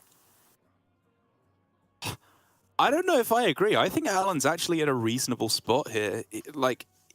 He can fill up the board again very heavily, right? He could get down an Arbor up if he wants to, but more likely just another composting to refill his hand again. Sure, Posesi has a board full of 1/1s, but I mean, to be perfectly honest, 7 attack is not going to be enough to chew through everything that Alan can do. And even if that means he can then clear the board, set up for another Immolation aura, I don't know. I think Alan has potentially enough stuff here, just raw power in his deck, to outlast Posesi's mid-game, potentially. Potentially. Very interesting. I'm still looking at whether Posesi can get a disruptive glide going. He actually has enough mana discounts that could be a big deal here, but Alan has the capability of setting up composting again this turn, which would give him some insurance against glide. We'll see of how he wants to approach it, because from this point he can't compost and Arbor up, so he goes composting plus kennels. Always wary to put enough minions on board that there's not enough space for Magtheridon tokens. However, we can see Posesi can still go Magtheridon with pre-trading the 1/2s and then go Magtheridon Immolation Fell Scream. And then he can also because the main thing I want to do here, probably even more so than Magtheridon, maybe it's about equal, is get the glide down as well after they've drawn all their cards, right? So you want to clear off the board, give them their 5 cards, then play glide. And I think you could actually maybe get Magtheridon down at the same time. It's close. One mana If you've got, off, like, right? Magtheridon, Immo, like 1 mana the Immo 1 mana Immo? plus Fellscream, I think it's there. True. Oh, true. Yeah, I forgot about the 1 mana Immo. This is super clean from Posesi because, like you said, denying all of the draw from the composting is huge here. Kind of undoes all of Alan's hard work and patience with building the board. Yeah, this is where the Druid really starts to struggle, I agree. Because if he had a full hand, I think it could be 1, maybe 2 big boards that threaten 1 or 2 Arbor Ups in a single turn for lethal. But now with just 4 cards in hand facing down a 12-12, this one I do not see. It has to be like the perfect hand with the Oracle of Elune, double up, perfect hand to get there. And, you know, even though this is not bad afterwards, just to be able to get a bunch of squirrels, maybe draw a bunch of nuts as well. Look at Posesi's hand. This is just gas, gas, gas. Yeah, both Kurchuses and Jace. These are all the powerhouse cards for Demon Hunter. Like we mentioned, the combo is offline for him, but he really doesn't need it. Magtheridon can go face twice, and that does pretty much as the Performer's combo. He just needs to make sure that he's not dying to any surprise Arbor Up lethal from Alan. Alan going for the double buff is pretty interesting here. I thought he might try and copy a summon effect here, but in any case, he was in a bad position against Jace. And this. And this, yeah, I think Alan is, I mean, he's going to try, obviously, but it's looking more or less over at this point. If his opponent had drawn the worst possible hand, then maybe you could get some kind of a clear by like doubling up on Owls, but he'd need to draw a bunch of cards to even get there first, which he of course cannot do anymore. Moonlit Guidance into Owl can like keep him alive, but this, even if he gets like all 7 nuts, is still not good enough.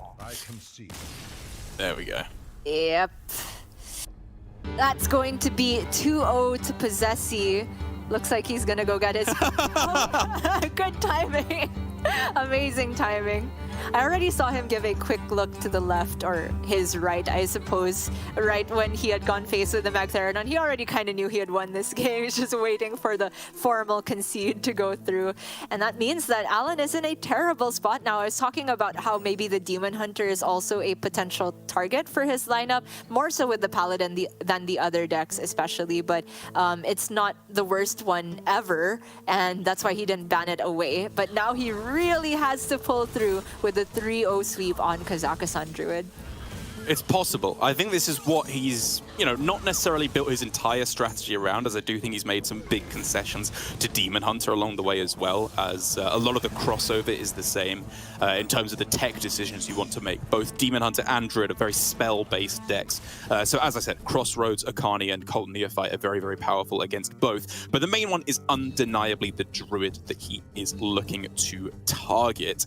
But this slightly more modern build that we've seen of Kazakhstan Druid strips away some of the armor. On the one hand, feels like it's going to be worse against aggro because, again, less armor, less health to survive that early aggression. But with the addition of Bog Beam, Ironbark, and, you know, even the Cenarion wards in the later game, there are still a lot of tricks that is not for Alutemu here, but for Posesi up his sleeve that could be used to lock down that mid game. Yeah, they do have the same list anyway, right? It's weird to sort of compare this to the old armor version because their total armor gain potential isn't actually less. Oh. It's double Cenarion Ward. It's more, actually, if you just see that the Moon-touched amulets are cut for Cenarion Ward. The more important thing, I think, that's been cut to make room for those cards in the top end is some of the card draw with the Capture Cold Tooth Mine. And that's actually not too good of a card versus aggro, so I think it still works out in Posesi's favor that he'd rather have this version compared to the armor version. Oh, never mind. It's not the same. He does have the armor version. Yeah, apologies. Sorry. Yeah, we got baited hard there. As yeah, it is just the more traditional version. So yeah, you think that's probably a slight, not as a disadvantage for Posesi, perhaps? Yeah, half of it, I think, because you can argue that Moon-Touched Amulet is better than Cenarian Ward because you can deal with minions in the early game, but it's usually a very inefficient way of dealing with minions, and sometimes you'd rather have the ward as an actual swing potential that also stabilizes your health total. The Capture Cold Tooth Mine, I feel, is very bad against aggro. Usually just pulls you Kazakusan or a Bloom, and spending 2 mana to get back Bloom, which is 2 mana, doesn't feel very great against a deck that's going much faster. In this case, though, oh, he even hits Innervate, which is kind of a disaster, because I think Posesi's whole game plan is trying to turbo out scale to stabilize. Exactly, yeah. If he could get that down specifically next turn, it would give him a full board clear. Even if it means you're fully populating your opponent's board with Trogs, that's okay, because you are still going to be able to get a full board clear before the Watch Post can come down. Now, however, unless he picks up Bloom off the top, I do think it's going to be 1 turn late for the scale, which means Crossroads Watch Post comes down, which means Posesi is never clearing this board in a million years. Yeah. And Alan even holds back on Druid of the Wreath there, which he could have fit in with the composting. I think because he wants to ensure he will have the board space for Watch Post. Because there's a world where Posesi just accepts that the Trogs are multiplying, fills up the board with with 2 spells. Sorry, with just 1 spell. If he had played Druid of the Wreath, it requires only 1 spell for the board to be full for Alan, and then he can't play Watch Post. Here now, he makes it so that Posesi has to play 2 spells to fill up the whole board. And Posesi will do that, so he is just accepting that Alan can go face with all of this, but technically it's not that much pressure. It's not Arbor up yet. That's true, and by abusing the fact of these Trogs, he does actually make it so the Crossroads Watch Post is not even playable on this turn, which I hadn't really considered as a possibility. But hey, it's pretty good. It guarantees that unless there is a buff spell in the form of Power of the Wild or the Pride's Fury, it's a guaranteed clear with the Scale of Onyxia on the turn after. Except he doesn't have quite enough ramp because he used the coin. Oh, he used the coin. Okay, 2 turns time. Sure, why not? Yeah, 2 turns time. Just take another casual 8 from the hero power in the board. Getting scary. I guess he could Moon Touch to heal up. Then he can pouch for a Bloom. Wait, he's pouching Pouch for growth? Not this. I thought that was Okani for a second on the left, but... Wait! What are we watching? I'm so lost. I mean, I think it was the best of a non-existent bunch. Okay. What a weird game. I mean, I don't know what he was looking for on 4. Like overgrowth, right? I guess. That's it, yeah. Okay, that'll do it, I guess. What? But did Posesi order something again? It looked like he was in such a hurry. He wasn't dead on board there. He didn't know there was Arbor up in hand, and there wasn't, was there? I think that's a world first GM bubble tea concede. We've seen it live here as Posesi just dipping out to get his bevy on. Oh man, anything for the bubble tea. What do you think? What kind of flavor does Posesi go for? I don't know. I'm so bad at it. I don't really like bubble tea, to be honest. My brother is crazy about it. And whenever he went, he'd always get like this horrible combination where he'd just go like, give me one of everything. And he'd get like 50 syrups in the same jug, like in the same bottle. And just be absolutely hopped up on sugar, like bouncing off the walls for the next 2 hours. So I'm going to say that one. I think Posesi is a man of culture as well. One of everything. I didn't think it was possible to ruin bubble tea, but your brother has done it, Derek. Trust the English. We'll ruin any food, any drink. We can do it. All right. Well, that was definitely a strange game. I honestly don't know if pouching for growth was what was on Posesi's mind or if it was even the right line. I was surprised to see him use coin at all when he kind of had a line where holding onto coin Vate would allow him to go turn 7 scale, which incidentally clears the whole board by that point because everything was just 1-2s. Obviously, Posesi would still be in a bad spot because Alan would draw a lot of cards from the composting and Posesi has used all his ramp there. But it certainly seemed more like a trying line than what Posesi ended up doing. However, I hope all his food has arrived safely. I hope he's able to stave off his hunger because this is going to be yet another difficult matchup. Buff Paladin against Druid. And there's just not enough removal in the Druid, I feel, to deal with all of the early minions. It feels like another matchup where you need the super fast scale to try and stabilize. And outside of that, the Paladin is going to be beating you down with all of these buff spells. And now there's an Okani on top of it. Exactly. It's the kind of matchup where keeping Lunar Eclipse is not even necessarily a given, because against Trog, sure, it's good to be able to kill it off if it comes down on turn 1 from your opponent, but very quickly, like, it just becomes not a possibility. If they stick Noble Mount on it, it doesn't do anything. And so many of the other early plays don't even die to a Lunar Eclipse. You've got the Righteous Protector, Neophyte can make it too expensive, so many other Divine Shields, Muckler is too big, all of that nonsense. You just need your own proactive win condition as quickly as you possibly can, which theoretically you could argue is Bloom scale as a possibility to lock down the board at the start, but obviously more ideally you'd be looking for Guff. Yeah, hard ramp.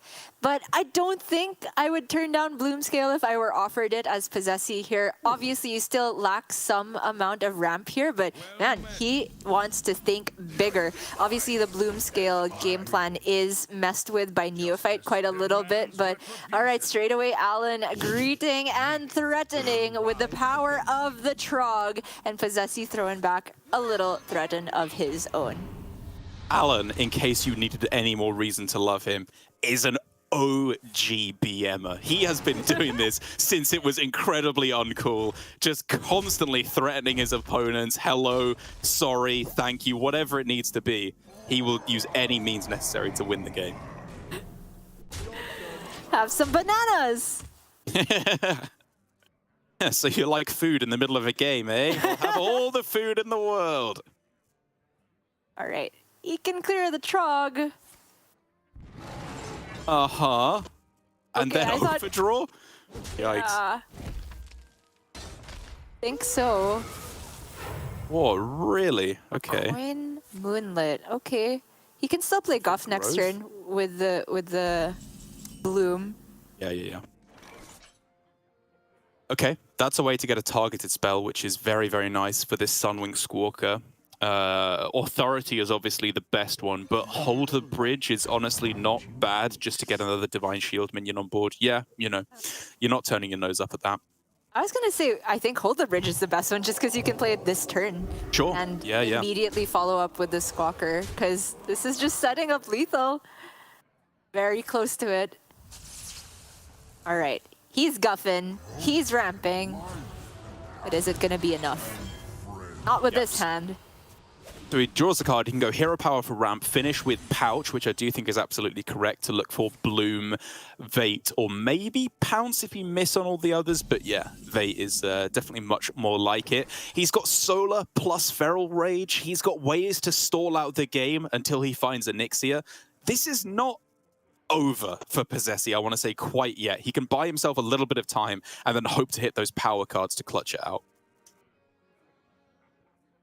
Also, some things to consider with Pouch if he does get in a disaster scenario where he needs to clear the board or else he dies, which is incidentally next turn probably. Fami Arcanist is something to consider.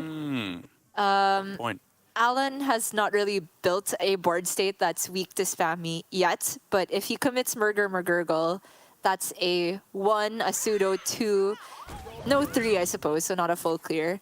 And he is just gonna go Squawker here, so that's one pouch out, deleted.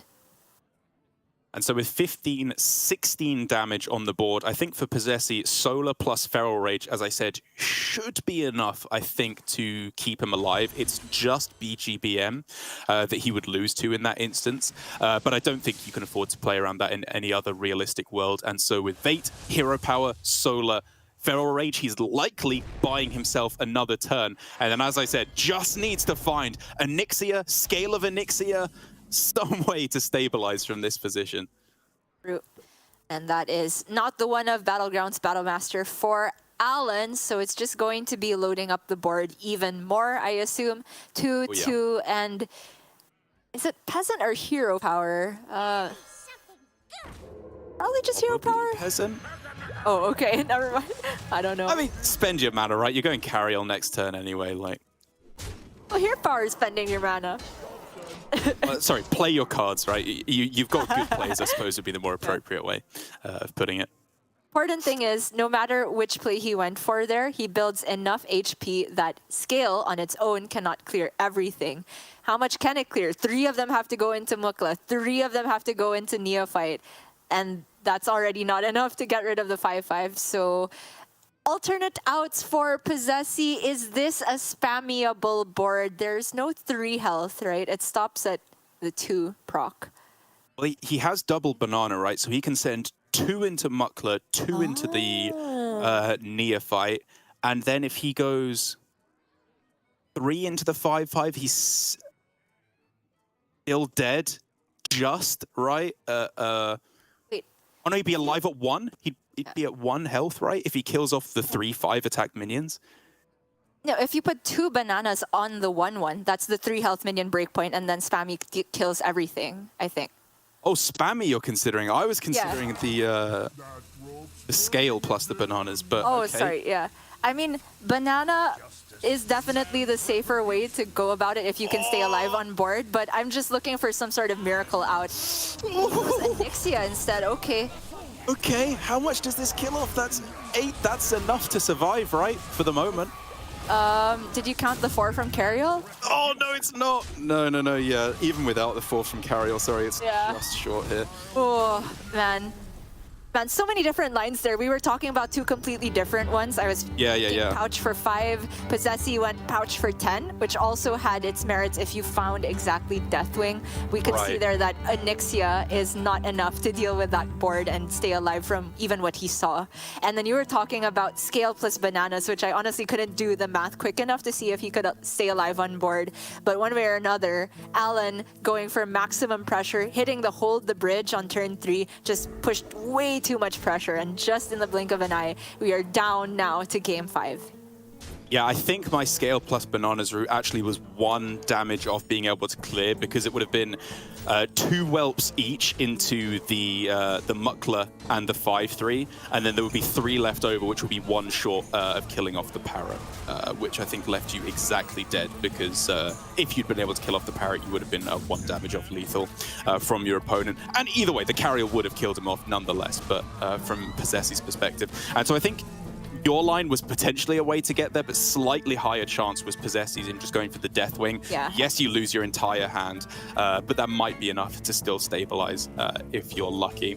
Didn't work out though. Onyxia just shy of being able to get the job done, which means that Alan, despite starting off with a rapid 0-2 start to the series, the Priest and the Demon Hunter running away from him, it's now the Druid that needs to get a win for Posesi, lest Alan complete the reverse sweep. And with just Face Hunter left over, I like Alan's chances. I think he's just in with a good spot now. Yeah, I would agree. This is what the lineup is built to do. But I will say, of the 4 decks for Alan, I feel like maybe the Face Hunter is the flimsiest into Druid, because it's the one that has the most burst spells towards the top end. And that half of the deck is least effective against Druid, especially with all the armor gained. However, Alan has hit the good part of his deck. The early minions, the buff, the Neophyte. This is what Posesi will struggle to deal with. He does have a pretty decent hand in the opener with the Fungal Fortunes to keep cycling and a relatively early overgrowth. So we'll see if Alan can get there. But obviously, Trogging is very effective. It is. Are we considering Trog a coin adorable infestation? It obviously still leaves the minion or the Trog itself dead to Lunar Eclipse, which is your main consideration here. So because of that, it could be coin Neophyte potentially. Oh wow. Nothing. Damn. I'm shocked. I mean, I guess if you really want to get down Trog plus the Biscuit on the same turn, this is the quickest way to do so. Guaranteed that it can't be answered by a solar eclipse on the other, a lunar eclipse on the other side. Yeah, fair enough. It can still be answered by Moontouch and Feral Rage, but obviously that would multiply a 1-2 Trog before it actually gets cleared. So Alan taking the very measured approach here. It has worked so far with his onslaught of damage against the Druid. Okay, there's scale. No way to get it down right now, but it's the kind of hand that can maybe pull something out of the ashes here for Posesi, as he is very rapidly facing down a board that is going to get tougher and tougher to answer. So we need something very, very impressive from him here in the next 1 or 2 turns. I think that was an Innovate off the top, but because of the Neophyte, it means the scale is not going to be available on this turn. And with 2 Trogs already on board, plenty more damage coming afterwards, I don't think from Posesi this is going to be enough to get there.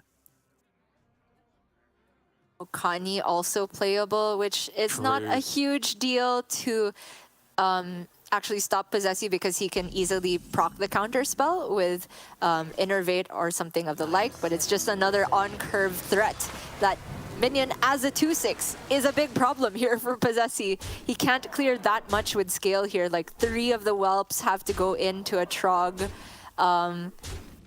Like all of the whelps have to go into Trogs here if he just wants to clear Trogs. Yep.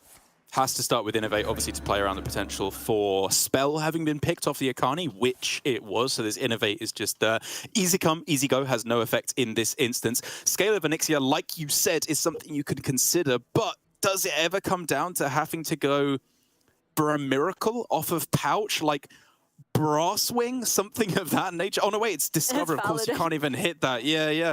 I'm always thinking Spammy again, but I can't really figure out a way to clear the whole board because you'd have to hero power the 3/5. Right. And then you don't even kill Okani, and I don't think there's a way to get the Pouch to discover 5 mana. So it is just gonna be scale here. Hits Druid of the Reef. Okay, that's yeah. 1 more minion that can be cleared because of that. Like the Neophyte being cleared. Huge deal. Okay, yeah, he's still in it just about. As now for Alan, it feels like Barret Codabane is a little bit too slow in this instance, and you can just get off to a quicker play here with just getting down the ramming mount and honestly probably both minions even instead of the hero power. Yeah, I do like that. Because he's just seen a scale, he's seen a ton of resources expended. This is still a point where Druid can struggle to take back the board. Posesi, again, is running the version without Onyxia, without Cenarian Ward, and that means that all of this mana that he's accumulated doesn't necessarily translate into a big swing potential, but let's see. Fungal. Not the Cold Tooth Mines. Oh, it's so much mana, but it's just not winning him the game, is it? He can go Moonlit into... Onyxia is not playable, and I think he needs to do something more immediate in order to survive. All of these are pretty good options. Luna, and then you go Luna to take out the 1 and the 3 attack minion. Oh, true. I was looking at Feral, so you can go Solar Feral and then have another Feral in hand.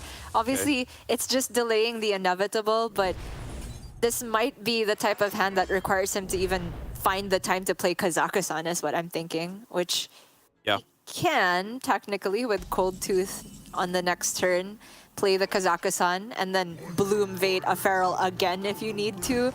But it's not dealing with the board. And Alan...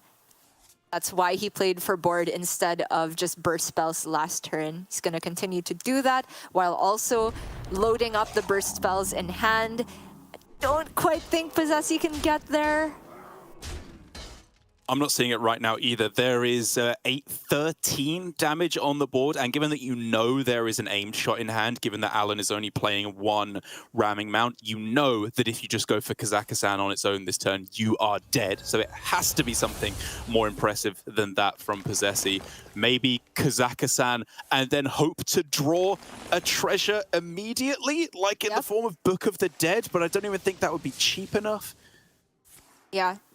Not enough mana, so it's actually the double Cold Tooth to pull Kazakhstan and then guarantee that he pulls Scale of Onyxia. Clever. I honestly didn't spot this.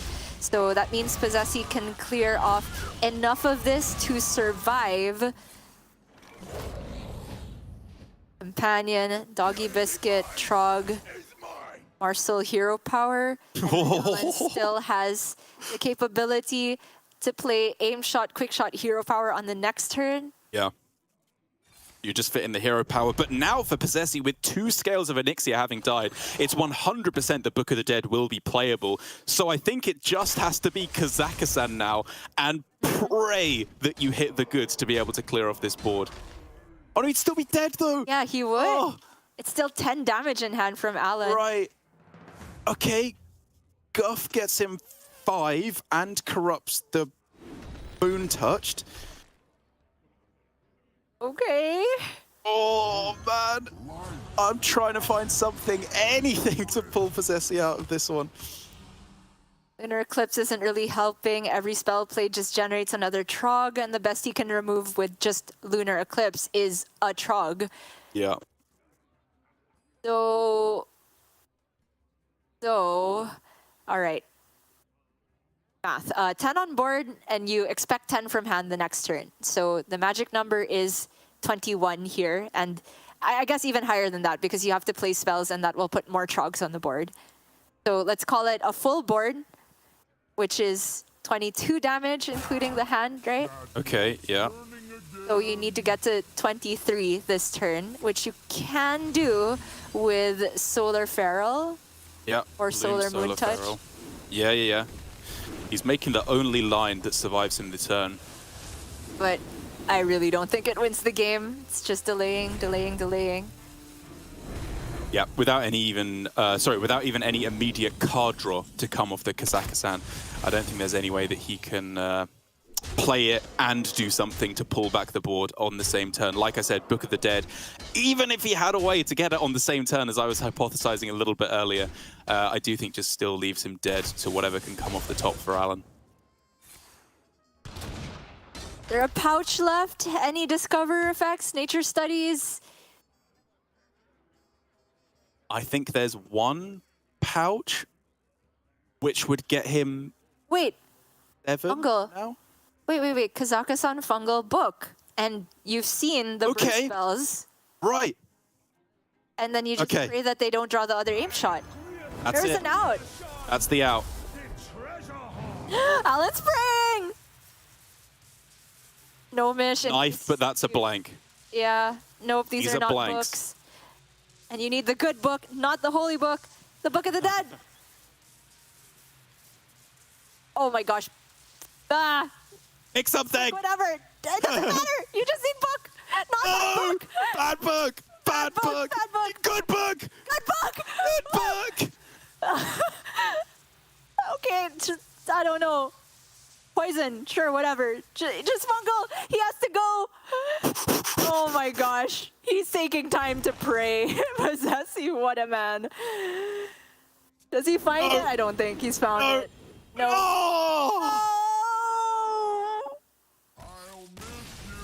Alan survives! Posesi is out of the running. Let's go, Alan. Show off your stash in the victory lap that he gives us there. What a series from Alan. I mean, I was ready to call him out right from the start. Like those 2 quick victories for Posesi, who was just looking absolutely on point, getting the full reverse sweep on the Druid. Incredible stuff. And it means that the dream for Alan is still very much alive. He is going to be going through to face Chonsu, still in with that slim chance of getting through to the World Championship after having lost in the finals last time he was in the playoffs.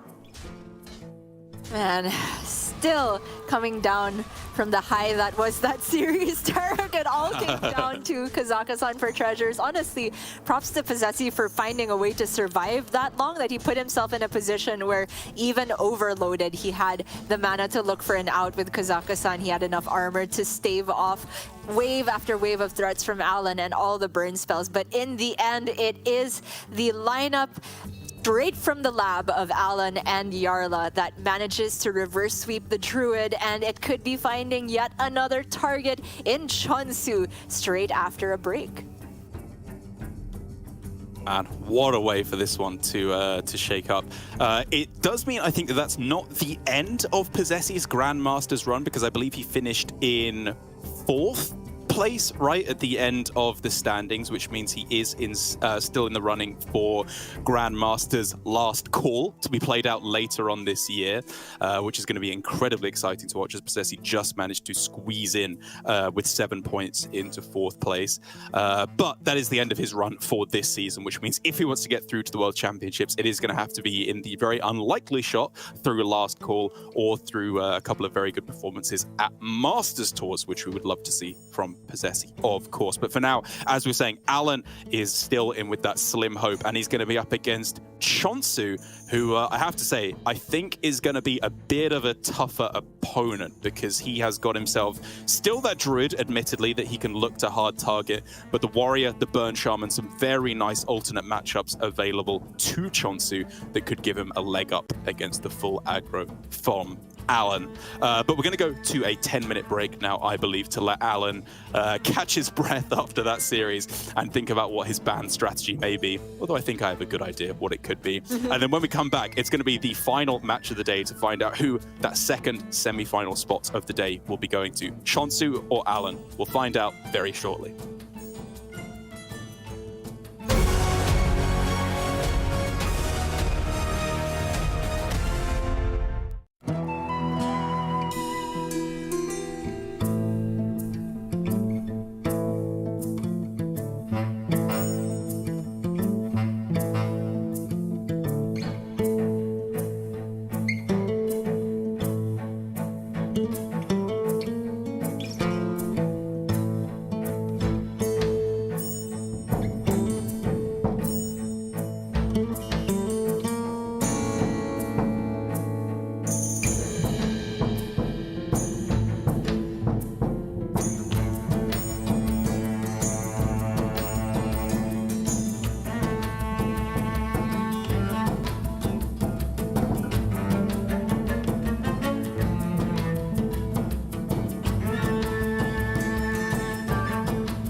It is the final match of the day here in Asia Pacific, the decider match to find out who is going to be taking that final semi-final spot alongside Alutemu, at least on this side of the bracket before tomorrow.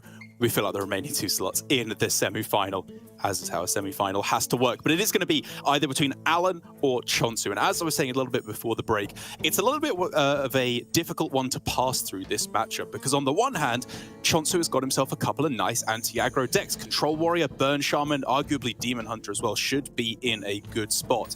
However, it's still that Druid on his side that is going to be a real sticking point for him, and still remains the cornerstone, I believe, of Alan's strategy.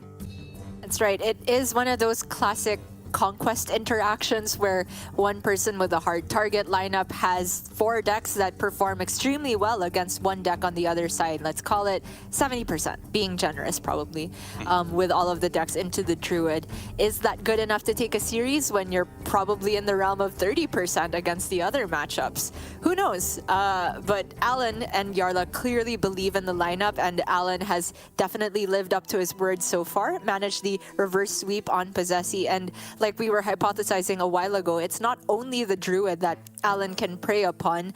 He actually has some good matchups into Demon Hunter still, I think, with that Paladin in particular. Hunter and Priest a little bit iffier, but we do see Chonsu banning away a different deck than Posesi had gone for. It's not the Priest out of the way, but the Beast Druid, so we will get the chance to see some Shadow Priest action. But Chonsu is a brave, brave man, because he's starting off with his Druid, trying to rip the band-aid off, get the hardest matchup out of the way.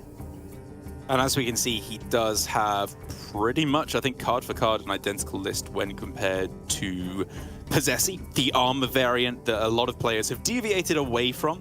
And weirdly enough, a couple of things that I actually realized throughout that series is that towards the end for Posesi, it's not like the scenario wards that would have been good, although they would have been nice.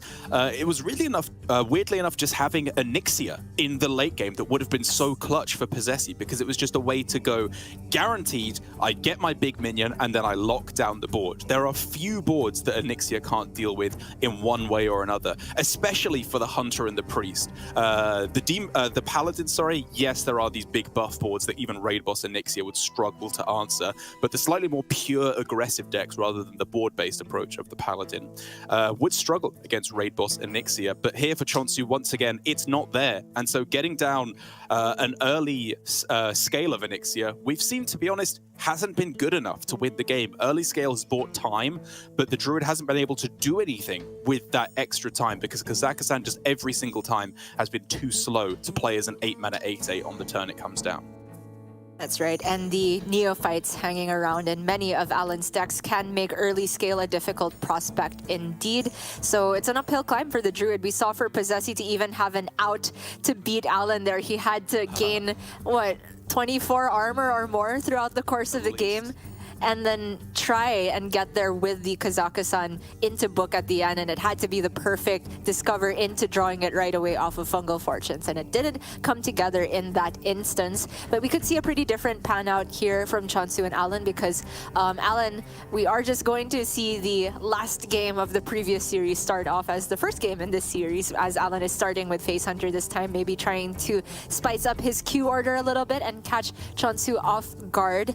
But this Hunter, I did mention there are some hands where it can brick a little bit in the early game. If you float even 1 mana against Druid, that can be sort of a nail in the coffin later on, because it just wrecks the fluidity and efficiency of the damage. And you could see there last game, every last point of damage mattered to close out the game. So if Alan gets any of the top end cards or too much burst in the early game and not enough minions, that can maybe be the window that Chonsu needs to stabilize later on. But the opening hand for Alan is nothing of the sort. It's minions and buff, which is exactly what you want to see. Yep, Wolpertinger on 1 is, I think, just guaranteed to go off unless they have Luna, which they're probably not even going to want to use anyway. And so essentially guaranteed to get Doggy Biscuit. But instead he's going with the Troggy Biscuit as coming down on turn 1. It would force a... well, it's just impossible, right? Coin Luna doesn't work, so it's guaranteed Doggy Biscuit to come down on turn 2. Chonsu already just getting hunted down as this Druid again is looking so weak. Okay, we already have to start digging for outs. If he goes Lunar Eclipse and softens up the Trog, he can then go guess the way to find another Lunar Eclipse, play it next turn, but you have spawned 2 more Trogs in the meantime, and that kind of sucks. If he hero powers this and tries to hero power it again next turn, he still can't kill it with Lunar Eclipse, because you would have to coin it out, and that would multiply a Trog. Also, there's a Neophyte. So I already think all the roads need to lead to what is the best way to find Scale of Onyxia and play it as soon as possible, and that's card draw. Yeah, it's Scale, or it's maybe if you can get down Kazakhstan like turn 4 absolute latest, that might come online quickly enough, and then you can just try and cheese out you know, Vampiric Fangs, some kind of cheap board clear turn after turn, maybe a wand to clear things up. But obviously with no Bloom in hand, even that does not look like a realistic possibility. And then with an Orc Merchant as well, it means that Fungal Fortunes is not even playable on this turn. You can't chain these Lunar Eclipses. What can you possibly do against all of this? Cry. I mean, Lunar into Nature Studies. Okay. Yeah. That's armor. Okay. It's a lot of armor. Okay. So, 12 damage on board, and it's gonna increase to 14 with another Doggy Biscuit. So, he can actually gain more armor in a turn than Alan can push from board alone with Solar Feral, which means that Chonsu can buy himself, theoretically, a turn, just straight up gain more mana, and neither player does anything. Well, Alan hero powers, but that's exactly as much armor as Chonsu's gaining. So with that mana, can he get a scale clear? Not even, because there's too much health on board. So I think it has to be some sort of find pouch out again, after, of course, he stalls a little bit with the armor gain. Okay, with the preloaded Lunar Eclipse, finding scale now allows him to clear everything but an Aug Merchant if he gets it next turn. Yep, that's going to be the outright. He has to draw it naturally off the top. Or I suppose he has 2 turns to do it, because he could, again, go Solar plus Moontouched Amulet. Oh, sorry, Solar plus Feral Rage, which would probably buy him another turn. And then hope that his opponent just doesn't top deck that little bit of extra damage that he would need to close out the game.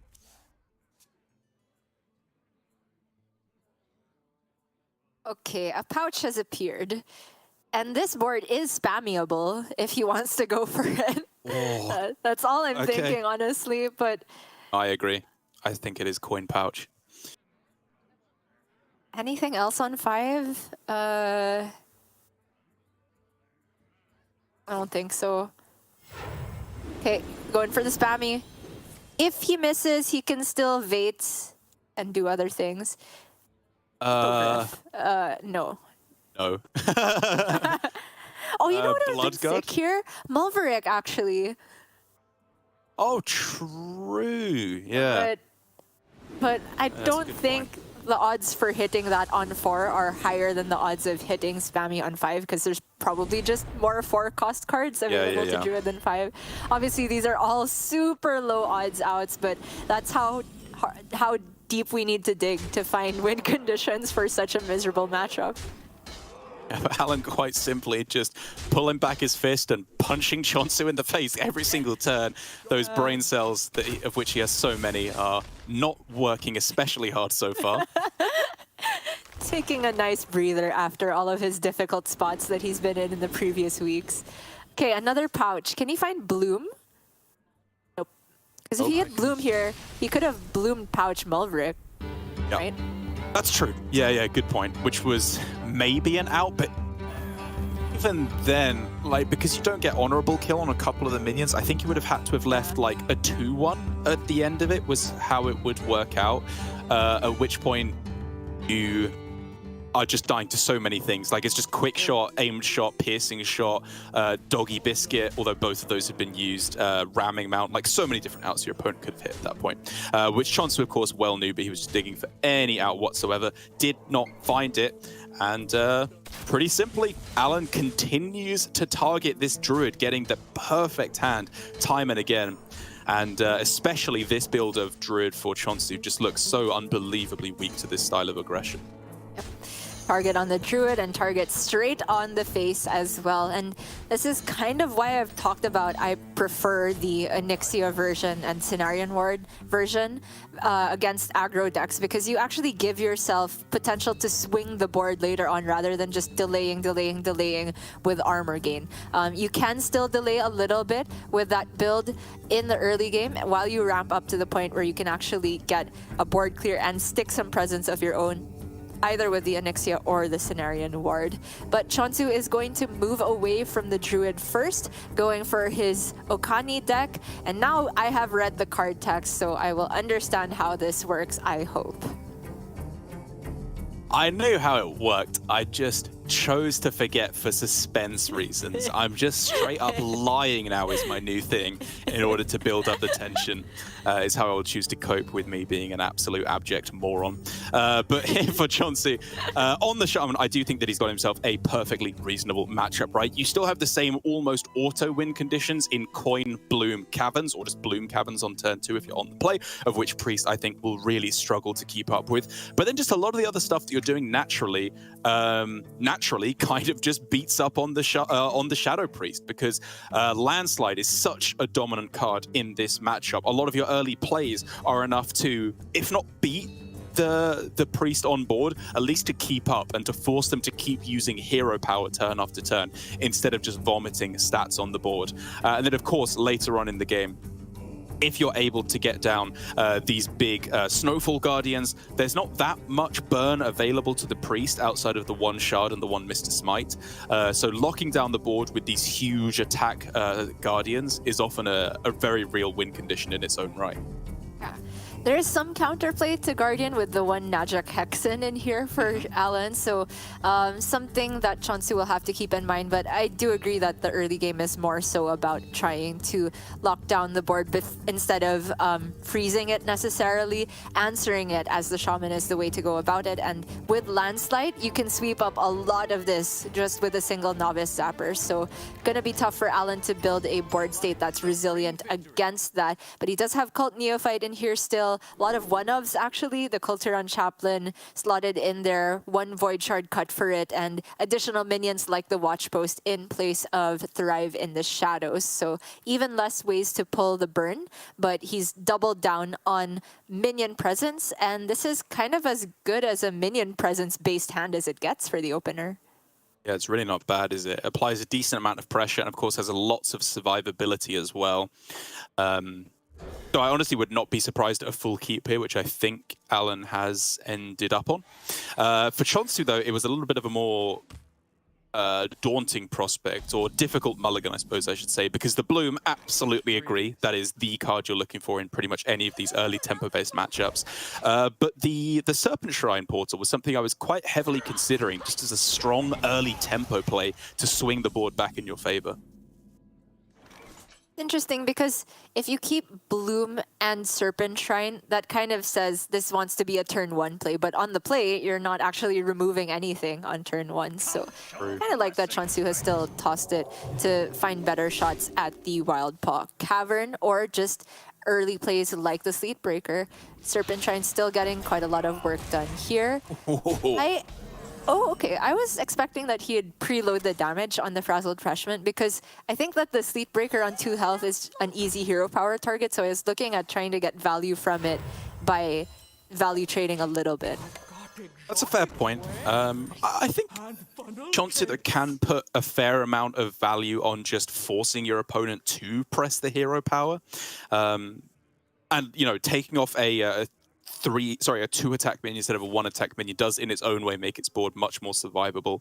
And as we see here, Alan does not find the time to press the hero power, and Chonsu finds the time to get himself the the Novice Zapper, which alongside this Landslide is just the absolute turbo nuts in this matchup.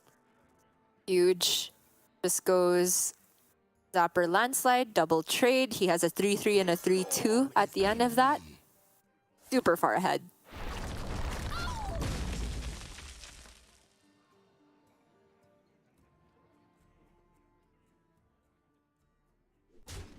Yeah, I mean, we can talk about Bloom Frostbite, but I think you just want to get this multicaster down more consistently. Completely agree. Wow. That is a sad post and a sad hand for Alan. I mean, technically he has a curve, but these are all the least efficient minions in his deck. Yeah.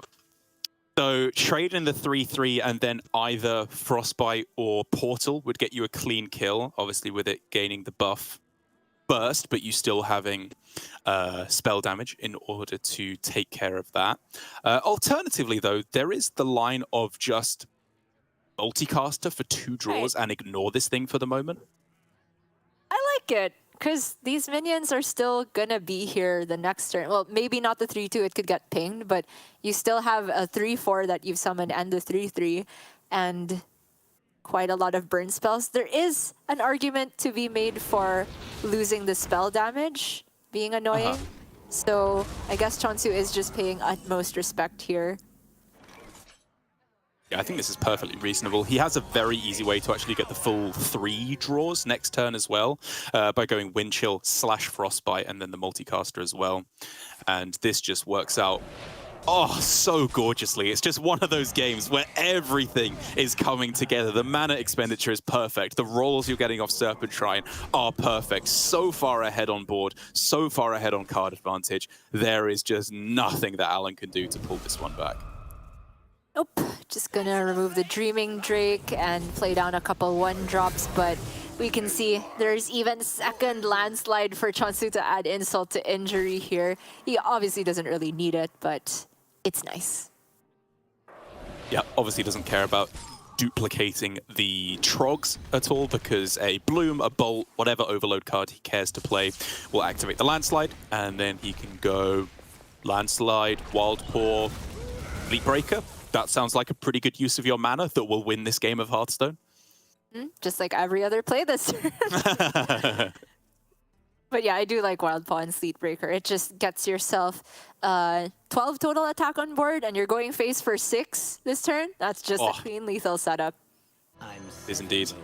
Okay, ends up on Akani to play around, I don't know, like Raise Dead? Something like that. I can't even think of a single spell or minion that would be enough to salvage this one. Yeah, Najak Hexen wouldn't do enough here either. To get the Smite countered. Smite walks the plank, and Alan takes a loss. Yeah, to be expected. Again, if it wasn't this game, it would be another one, right? The Shaman is just so dominant in these kinds of matchups, and this is really the honestly kind of the point of Shaman that we kind of forget about, or I do at least, is that even though it can scrape wins against Druid, Demon Hunter, Rogue, sometimes Warrior if you're very, very lucky as well, it's primarily just an incredibly efficient board-based deck. All these things it's doing with the spell damage, the Landslide, obviously the card draw, the mana cheat, everything just works together in this beautiful whirlwind of board-based aggression that the Shadow Priest, even with its 2 damage hero power, cannot stack up against. And so now it's going to be the Paladin for Alan, and once again, the Druid for Chonsu, which I don't know how we'd rank these in terms of the terrible matchups for Druid, but if nothing else, it's not good. And I feel like it's even worse for the Druid than the Hunter was, which obviously does not work out well for Chonsu. I guess my criticisms of Hunter, or like rather the small win conditions I could find for the Druid when it comes to facing Hunter, also somewhat apply to the Paladin, where they can draw the top end of their deck and miss out on early curve, but the deck is specifically built to give you very consistent early curves, and that the fact that there's such a high density of buff spells and copy effects with the Sunwing Squawker means that the Paladin will almost always have a situation where they can get a tall minion on top of having tons of minions on board, so they won't even necessarily get into the situation where Alan was with the Hunter, where he got board locked and couldn't really spend any of his mana on anything. So the Paladin will be able to spend mana on buff spells and put more pressure on board than Chonsu can gain in terms of armor, even with Solar Lunar for 2 or 3 turns in a row.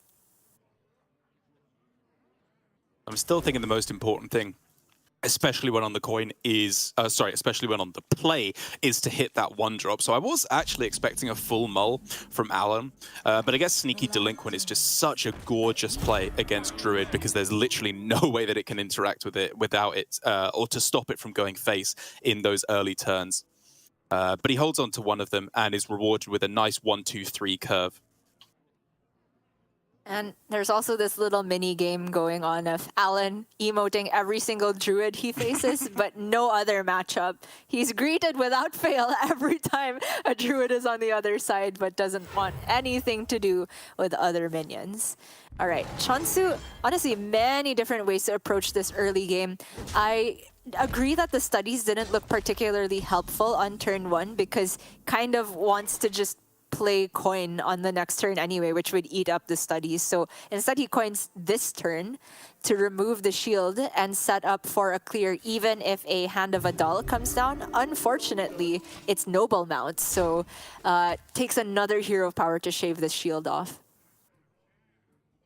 And I think it's still probably worth it, right? Because you have Vate, Luna plus Overgrowth on the following turn, and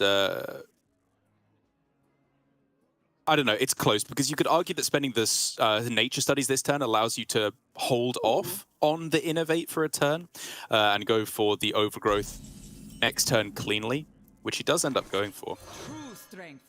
I did like the Thorngrowth Sentries pick, but I kind of thought he would play it now, honestly, just to take the shield off of the Righteous Protector, and then he could still go like Innervate, Lunar, Overgrowth the next turn. But with this play, he does get to save the Thorngrowth, or maybe it gets more value than just shaving off a shield. Okay, Akani for, I still want to say spell. Yeah, like stopping a Kazakhstan, something like that is just not all too relevant. You want to stop them from getting down Scale of Onyxia on this turn. And even if it just discounts an Innovate, that's still fine, because it's stopping them from making the power play on this turn. Big deal, though, that this is leading up into turn 5. Chonsu simply cannot clear both of these. Alan was so scared there of, like, I guess another scale, like after that Vate, another Vate scale. Right, yeah, that actually would have dealt with his board and left him no target for Blessing of Authority. Yeah, no Kazakhstan discarded as Chonsu is just loading up this hand. He's got himself plenty of stall here with all the armor that he can gain. But does he have himself enough removal to chew through this 14 health Akani that is now staring him in the face? Scale of Onyxia can obviously kill off enough damage to make it so that he's not technically dead on this turn. But leaving 10 attack on the board has got to feel scary. Yep, dead to Smite and dead to Battlegrounds Battlemaster, the latter of which, sorry, the former of which isn't. Ah, man, I lost the 50-50 on the right. One day I'll learn what those pesky words mean. Until then, yeah, imagine 50-50. learning English. And for Chonsu there, honestly, I was wondering if he was going to take a more conservative line to try and play around one of those lethal outs from Alan, because he did pick up the Thorngrowth Sentries and could have cleared the 4-3 with hero power, I think, plus a removal. Right. Or maybe it was just Moon Touch by that point. I don't quite remember, but he could have put taunts in the way is what I'm trying to say to survive. And would that have helped his overall game plan? Maybe not, because he was still not clearing the 10-14 the next turn necessarily with the Scale of Onyxia. So overall, I think it makes sense to just try and take the risk that turn and then stabilize with the taunts, but it so happened that Alan had the card to seal the game, and that's yet another loss for the Druid. And Chonsu going back and forth, it seems like he doesn't want to play Druid again. He's trying to take this all the way down to a 5-game series. As has been his plan all the way here. Or Alan's plan, I suppose, at least, to get the target on the Druid. And like you say, Chonsu honestly feels like he's just fully randoming his decks here. I can't really see any discernible pattern to his Q order, which, you know, again, is the way a lot of players choose to approach it. And for the Demon Hunter against the Shadow Priest as the one remaining deck for Alan, it does feel to me like this should just be a traditionally very good matchup for the Demon Hunter, because now that there is no Elucia, there is no very strong counterplay to the Demon Hunter's removal. And if Demon Hunter just has free reign to play all their removal spells, I do think they still come out just about in the lead against the Shadow Priest. However, the double merchant that is in the list for Alan could be a nice way to force Chonsu into being a little bit more liberal with his removal than he would like to be. Because if you leave a big board up and tank like, I don't know, 6-7 damage in a turn, which usually Demon Hunter would be quite happy to do, all of a sudden if you're facing down an 8-9 or a 7-8 on the other side of the board at the same time, it becomes a lot harder to actually clear the board. Yeah, the Traveling Merchant and Voracious Reader, one of, are sort of returning cards to the deck that were in the very first builds of Shadow Priest of last year. Somehow have returned now for Alan. Oh, that's a bit of a rough opening hand, though. Not the 2-drop that you wanted to see. And okay, that's a 1-drop at least. Puts Chonsu off of just playing Quest this turn. Greetings. But Alan Wow. says no, he wants to actually have this peasant be awkward for Chonsu to deal with. Coin, Deadeye. Oh, this is tempo. I love it. It's just good. Like, all of Alan's plays this turn, like, get challenged by Deadeye. Neophyte, Hero Power, takes 2 turns to get rid of it. Yeah, absolutely. I'm right there with you. I think it's a very, very nice play. And Chonsu is drawing himself with the rest of his hand. Honestly, a pretty nice hand of spells here. With the Arcanist Fellscream Blast, it works out very nicely. Or Arcanist plus Fell Barrage, depending on what shape of board he is presented with in the coming turns. What is it? Finally, Alan actually plays a card on turn 3 in his aggro deck. Digital Runner? Yes. He can play that Hero Power and just end with another Studies if he likes. Ooh, or just Chaos. Maybe you try and get the quest. Oh, Oh, it's the Spectral Sight. That is huge. it is. Can he hit a Fury as well to deal with the peasant? Nope. Still, I think it's worth it letting Alan draw a card in order to progress quest here. Chonsu needs to keep up with the resources as well. All right, finally, Alan has got himself a few options to actually play with here.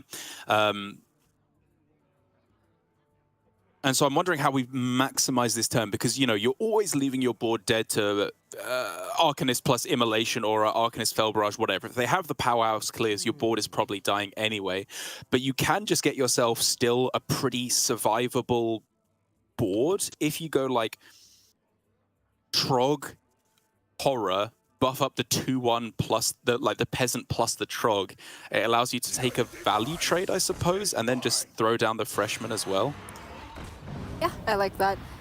Was wondering if you end up buffing Freshman plus Peasant instead of Trog plus Peasant at that point, because you're kind of accepting that the 3 health breakpoint is where Fellscream Blast becomes a huge factor. But this line still requires Arcanist Fellscream Blast to deal with it and puts apart the Trog and the Peasant. I think it's still going to be the play for Chonsu, though, because just leaving a 1-1 Freshman is absolutely fine here.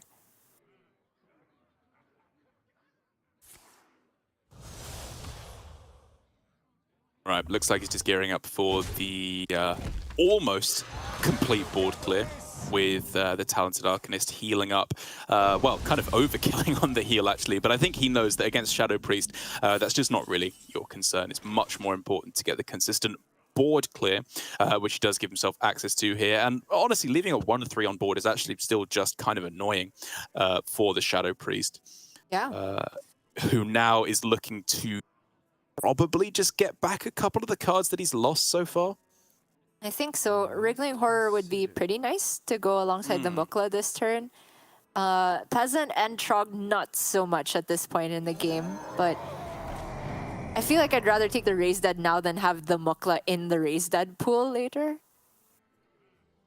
I don't know. Is Mukla that bad? It just doesn't seem efficient with this hand, right? Which is begging to play Voracious Reader. He might even smite on curve to just dump as many cards as possible and get the maximum draw. Good point. And I guess, like you said, the Wriggling Horror is just kind of too efficient of a play on this turn to pass up.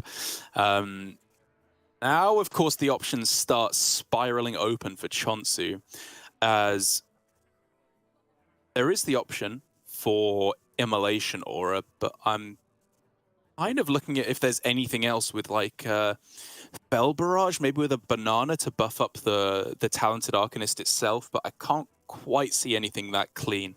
Well, Immo Fel Barrage is just a full clear, isn't it? And then you can then banana and have a 2/2 at the end.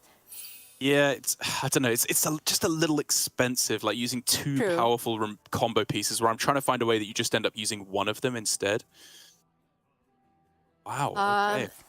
If he goes Fell Scream, hit 2/2.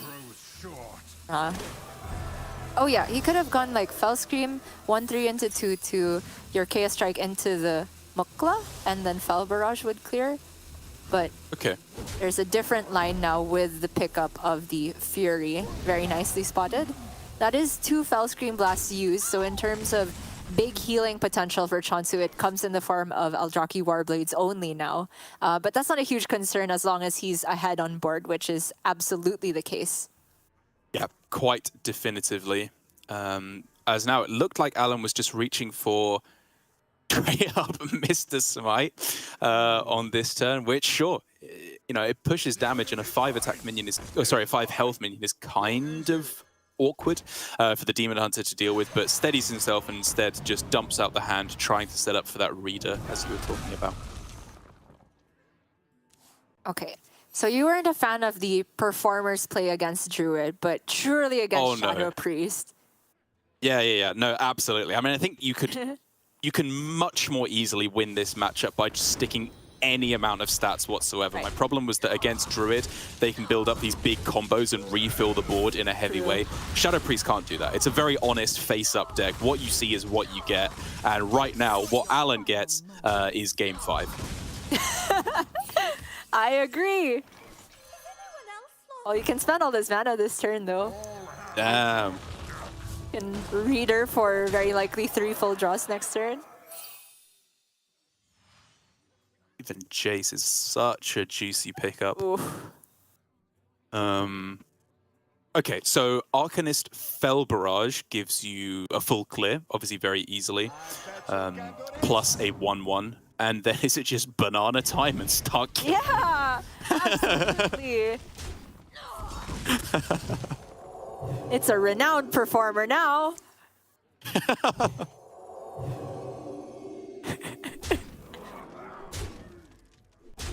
Absolutely potassiumed out of his mind. As, yeah, I mean, looking through the list, there are just no top decks that can save Alan, right? Hexen, not doing anything. Benedict is obviously way too slow. Neophyte plus Voracious Reader, there's no way to swing back the board. So I do think Chonsu, as we somewhat expected, is going to be taking us all the way through to a Game 5 here. As, honestly, just Jace alone is kind of close to lethal. I think if he gets the good order on it, it will be lethal, like the Fel Scream / Immolation Aura before Fel Barrage, and you push all your minions face first. Obviously, no need to take the risk if there's any way it can go wrong. I don't think there's any way it can go wrong where it actually loses Chonsu the game, but it might make him look frivolous if it doesn't actually win on so fair enough. Yes, frivolous indeed. Going with the Magtheridon route instead, which again, looking through the list, the only way I can imagine that going really wrong is Najak, of course, in order to steal the 12/12, which would be Alan's only real out. But it should still be fairly easy. But Chonsu to chew through that and get the kill on the Najak and take back his Magtheridon. Yeah, with Jason hand, it's absolutely fine. Unless it's Najak plus Okani and... Oh? Counter minion? Yeah. True, actually. Maybe this was the frivolous line. Maybe. Okay. But it's not here, right? And I think Yeah. this is just a game. If you take Minion, you obviously die to this Chaos Strike. If you take Spell, he's just going to go double jump first and then Chaos Strike to kill you off. So it is just GG. Or just Weapon. That'll do it too. That is neither Spell nor Minion. And ironically enough, there is no counter for Okani to just a weapon from his opponent. A pretty worthless Blade Master, if you ask me. And I'm sure Alan would agree, as it's going to be sending him to Game 5, where he just has to take on the Druid. Could it be his 6th win in a row to Druid after his 4th consecutive loss to every other type of deck in the game? Could be. And that's just, you know, a successful Conquest lineup, if you ask me. You found your target. Everybody, almost everybody in the field brought it. You've been doing the job consistently. Who cares if you lose to the other decks if you feel that you can get this done every single time against Druid. Granted, Alan hasn't won with Priest versus Druid yet to date because Posesi banned it out in the first series of the day, but I think we can already kind of see the interplay of this deck. It's still going to be absolutely punishing against that Kazakhstan Druid. Void Touched Attendant is a monster card in that matchup called Neophyte, as always. Wriggling Horror to get things out of range of Lunar Eclipse. Watch Post added on top there. There's just a little bit too much here. Chonsu's gonna have to pray for Alan to have a major brick of an opening hand, or for Chonsu himself to get super early scale. Or maybe for Alan himself to pull a Chonsu and just concede a one game randomly in order for him to take it. Yeah, it's been a very APAC sort of day here, all things considered. And then they can pull a Casters where we say, oh, Chonsu surely had it right. We didn't count it ourselves. We just trusted him and said it was fine.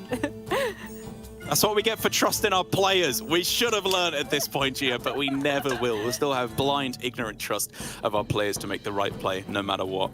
But here for Chonsu, in terms of a more realistic win condition, other than his opponent being an idiot, which Alan tends not to be, I do think that the main win conditions that we have been missing out on our players, from our players, is early guff. That is by far and away your best chance of locking down the game. Early scale of Onyxia buys you time, sure, but it's not necessarily game winning.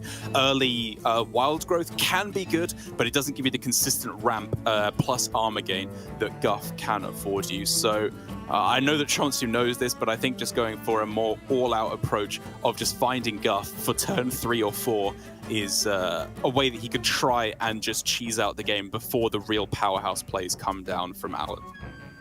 Yeah, just the opposite of me in Battlegrounds, doing everything I can to avoid Guff around turn 7, turn 8. We shall see. Opening hand for Alan contains a Trog and an Og Merchant. Sign me up. Yeah. Oh, he's just hit Trog on 1 like every game against Druid. It's actually staggering. The R&D mine is Alan's! Oh, even a raised it as well if you needed another one. Okay, it's a good hand for Alan. So that particular route to a victory, oh my goodness, has already left for Chonsu. But what can he piece together with this hand? If he can get himself Guff off of the Moonlit Guidance, maybe there's something there? Maybe. I already think it's yet another pouch for spammy type of game. Oh, man. I mean, it's double Trog and one of them has Divine Shield. Yeah. I mean, Alan didn't greet. What's going on? Oh, no. He's not even giving his opponent any respite whatsoever. Not even a greetings here. All right, so as you said, Spammy Arcanist, which means that Pouch becomes a pretty valuable card to pick up here. Obviously, Guff, as I was talking about, is a fantastic card to hit. And even with triple Lunar Eclipse available in the starting hand, in the face of the Iron Deep Trog, literally just helps them to get a bigger board. Yep, it just multiplies. Oh, and the merchant! oh my God! I was gonna say, the one thing going for Chonsu is he can actually just fill the board for Alan, multiply the trogs, keep him board locked, and then there's not many good ways for Alan to capitalize on that. Like, he would have to ping his own minion to make the space to play Wriggling Horror. But in this window, where Chonsu didn't completely fill the board, Alan has top decked the best possible card for the situation in the Traveling Merchant. And now even a discovered Arcanist will not deal with this for Chonsu. I think he just got. It looks that way, but he's not currently dead, right? So he can go coin growth. There's not really any point to playing the Luna that I can see, because, you know, if you play the Luna as well, it also won't corrupt the Moon Touched Amulet, which is a pretty important part of it. But he is instead just going for what, studies to try and hit Cenarian Ward, maybe? Whatever he was going for, we didn't see it because he just concedes on the spot. Alan, 2 series in a row, full sweeping the Druid, is through to the semi-finals alongside Alutemu. What an absolute alpha. I have no words. Chonsu won week 2 and week 3, and he was just completely helpless in the face of the trogs, in the face of the stash on this glorious specimen that is Alan C86. My gosh, the character development arc that we've seen from Alan in the past couple of seasons, right? Last season, going from underdog to completely pulling it back in the last couple of weeks, came a little bit short of making it to the World Championship. And then this season, with those big brain plays in the late game, playing around Frostbite to make sure that his Embers of Ragnaros would still be playing, until finally he has hit his final form of just play Trogs and hit him in the head. Yep. It's what we expect from Alan. It feels like so often he is... Well, honestly, it feels like every week he's attempting to do what he did here, just being one step ahead of the metagame. And weirdly enough for Alan, even though his reasoning is always absolutely spot on, what he's actually trying to target or what he expects his opponent to do isn't necessarily lining up with reality of what they actually end up doing. But here, I think we saw a perfect example of what happens when everything goes right for Alan. He thought that everyone would bring this version of Druid, be it the spell version, the armor version, the Malagos version, whatever it is. Even ramp or celestial alignment would also have worked just fine. They did bring it, and he got the full perfect sweep here both times, clearly implying that he is in a fantastic position overall against this side of the bracket, at least. However, once we get into tomorrow and we see a couple more people enter the semi-finals, I think things could get a little bit tougher for Alan, as Shaxi has got himself a full aggro lineup. Mighty has got himself essentially a full aggro lineup as well. It's a very different scene over on the other side of the field. Very true indeed. We are seeing a lot more Trogs over on Group B, and we could see differences in the way that the targeting pans out there, because once you don't have a Druid to target on the other side, what is going to be your best matchup? It could be some mirrors back and forth, and then we could see some good old-fashioned trading and value-based board approach. It's gonna be some different Hearthstone than what we're used to seeing, but I am glad that we get to send through 2 players that have different lineups and have had absolutely phenomenal stories throughout Hearthstone Grandmasters. Alutemu here since the beginning, one of the players that we say is just the best to never have made a world so far. This could finally be the season for him. And then Alan, probably one of the most creative players we have in APAC, one of the most expressive as well on social media, with a lineup he's super happy about. Alan, in tip-top form, with full confidence, is truly a force to be reckoned with. I'm so excited to see who will be joining them on Sunday. Yeah, and I'm sure that many of the different professional players across all over the globe will be cheering for Alan, because as we say so often, he's found himself practice partners in APAC, Europe, Americas, and even China as well, as one of the few players to branch across all the different regions here in competitive Hearthstone, which is what I think, again, just gives him such a good understanding of the metagame and so many pots from which to draw as to how he should tech his lineup to best counter the field. And so, like you say, Alan, Alutemu, both right at the start of the alphabet and both right at the top of the power rankings standings right now as well. Tomorrow, we are going to have our remaining matches to fill out those other 2 spots in the semi-finals. It is going to be, first of all, Okashinsuke versus Lambi series, and then Mighty, as he finished in 2nd place, waiting in the winner's bracket match, and then the elimination match is going to be versus Shaxi. So plenty more fantastic Hearthstone to come, and of course some nice other aggressive lineups from Mighty and Shaxi as well. And so for now, thank you everyone for watching today. Congratulations to Alutemu and Alden for making it through to the semi-finals, and we will be back tomorrow with more APAC Hearthstone Grandmasters. But for now, the rest of the day, Europe and Americas to follow shortly after. So just sit back and enjoy the rest of the day's fantastic Hearthstone action.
He's fist pumping, he did it! Oh my gosh. 72 damage both times. And both times he left damage on the board. Oh no! Where is cards green? Right for Myri's cards green! He got there! Oh. Sick!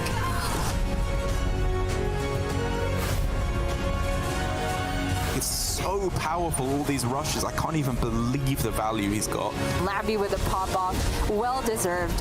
He stays in for another series.